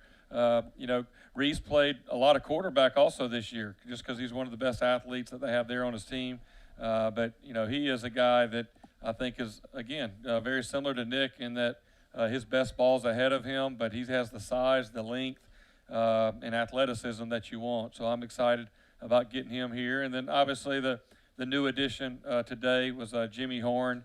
And ever since I saw his highlight video, I was not able to get that out of my mind. I mean, he really, I actually had a conversation with Sammy Watkins a couple nights ago, and just checking in on him, and I said, we found a guy that reminds me of your quickness, your change of direction, and acceleration.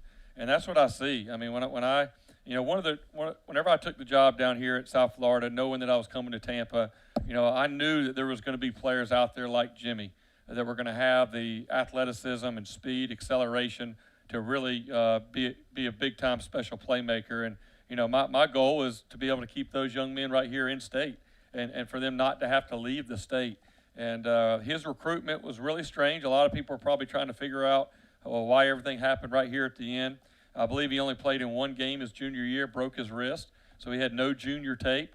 He changed schools and got over there at Seminole this year and just started we started hearing about him. Obviously, we had a good intel there with TIMMY McClain as quarterback, but, we just started hearing about him, and whenever we had a spot open up, we offered him a couple weeks ago, and I think Georgia offered, I know Tennessee, Oklahoma, Ole Miss, and Dion down at Jacksonville State did a good job recruiting him as well. And, this was a back and forth for really the last 2 weeks, and really enjoyed getting to know him a little bit. But, I mean, we were on eggshells. I didn't hardly sleep last night just because, I've been through this before. And it really reminded me of some of those night before signings and morning day signings that we had at Clemson. The last big one was Justin Ross whenever we were at Clemson. He was the #1 player in Alabama, #1 receiver. And, you know, usually Alabama doesn't let those guys get out of the state. Right. And very similar scenario. And, but, you know, I got to give Xavier Dye, our wide receivers coach, a lot of credit. Just I think his relationship with Jimmy really made a difference in the end. There's no doubt that, you know, Timmy McClain, you know, his relationship there definitely helped a lot. But I think Coach Dye was able to develop a very close relationship very quickly. And at the end of the day, you know, which is this morning, and the kid's sitting there looking at, you know, Georgia, Ole Miss, Oklahoma, you know, Tennessee, Jackson State, you know, and then for him to choose South Florida, you know, that just got me really excited about the type of elite talent and players that we're going to be able to add here at South Florida over the next few years. Well, 8 players on offense, 8 players on defense, a special teamer, Andrew Stokes from Australia as well. And then the transfers on top of that. Coach, you said when you sat down before we put the headsets on, it's an exciting day, but it's also a relief for you too. Yeah, you know, these guys are probably tired of us calling them. Last night we called them, their mamas, their grandmamas, and making sure everybody's good. And they were showing us all their USF gear. And because, you know, we've been burned before, right? That's part of recruiting. You go fish for these big fish, then, you know, you don't always catch them. And so, you know, you have those in your memory and those experiences. But, yeah, I mean, it's definitely a special day. And for us to be able to have all these young men sign their paperwork and join our South Florida family is, you know, a great start to what we see as a great year coming up here in 2021. Oh, we talk so much about culture and building the culture here and getting ready for year 2. You have a spring under your belt as well, a full spring under your belt as well. So I know you have a news conference coming up at 3 o'clock later today. That'll be live on Twitter, so folks can tune in for that. If you didn't get enough over the last 2 hours, you can get more from the coach coming up at 3 o'clock. Coach, as always, thank you. We appreciate you letting us inside the bubble here, the recruiting family. It's been a lot of fun over the last couple hours. I know it's been a lot of hard work, but congratulations. Thank you. I appreciate you and Sam being here and giving us great coverage today. Always a pleasure. Sam, good to hang with you a little bit as well. Any final thoughts before we say goodbye to everybody? No, I'm just super excited. And again, Coach Scott and our relationship goes back years, right? And so I'm just really excited to see what you do with these guys. You had a really tough first year, but I told so many people I'm really happy to see the morale at this team at the end of the season, because you don't lose as many games as you guys did and have to endure as much as you guys did, but still have a team that's together and not tattered apart. So it gives you guys the ability to go into this offseason and focus on football, while there's tons of coaches all around America who have to focus on rebuilding their team because they were torn apart this year. So hats off to you and your staff. Good luck and congratulations on your first class. Great. Thank you. There's no doubt the best is yet to come, and looking forward to a great 2021. For Coach and Sam, I'm Jim Lighthall. Thanks for spending your afternoon with us at the University of South Florida.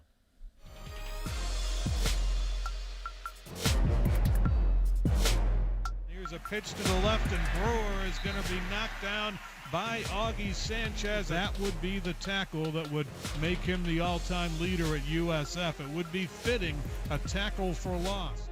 And Moore, straight drop, throws it long over the middle, and it's picked off by Augie Sanchez. Back to the 50, into it, to the 10, to the 5, touchdown! USF, Augie Sanchez!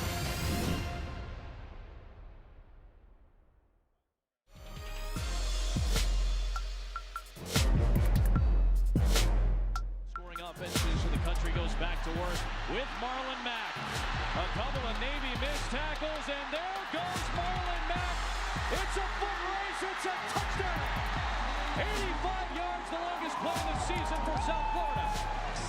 Mack, big pickup. Mack, still on his feet. Marlon Mack, he's gonna score. He's special. What a player, Marlon Mack.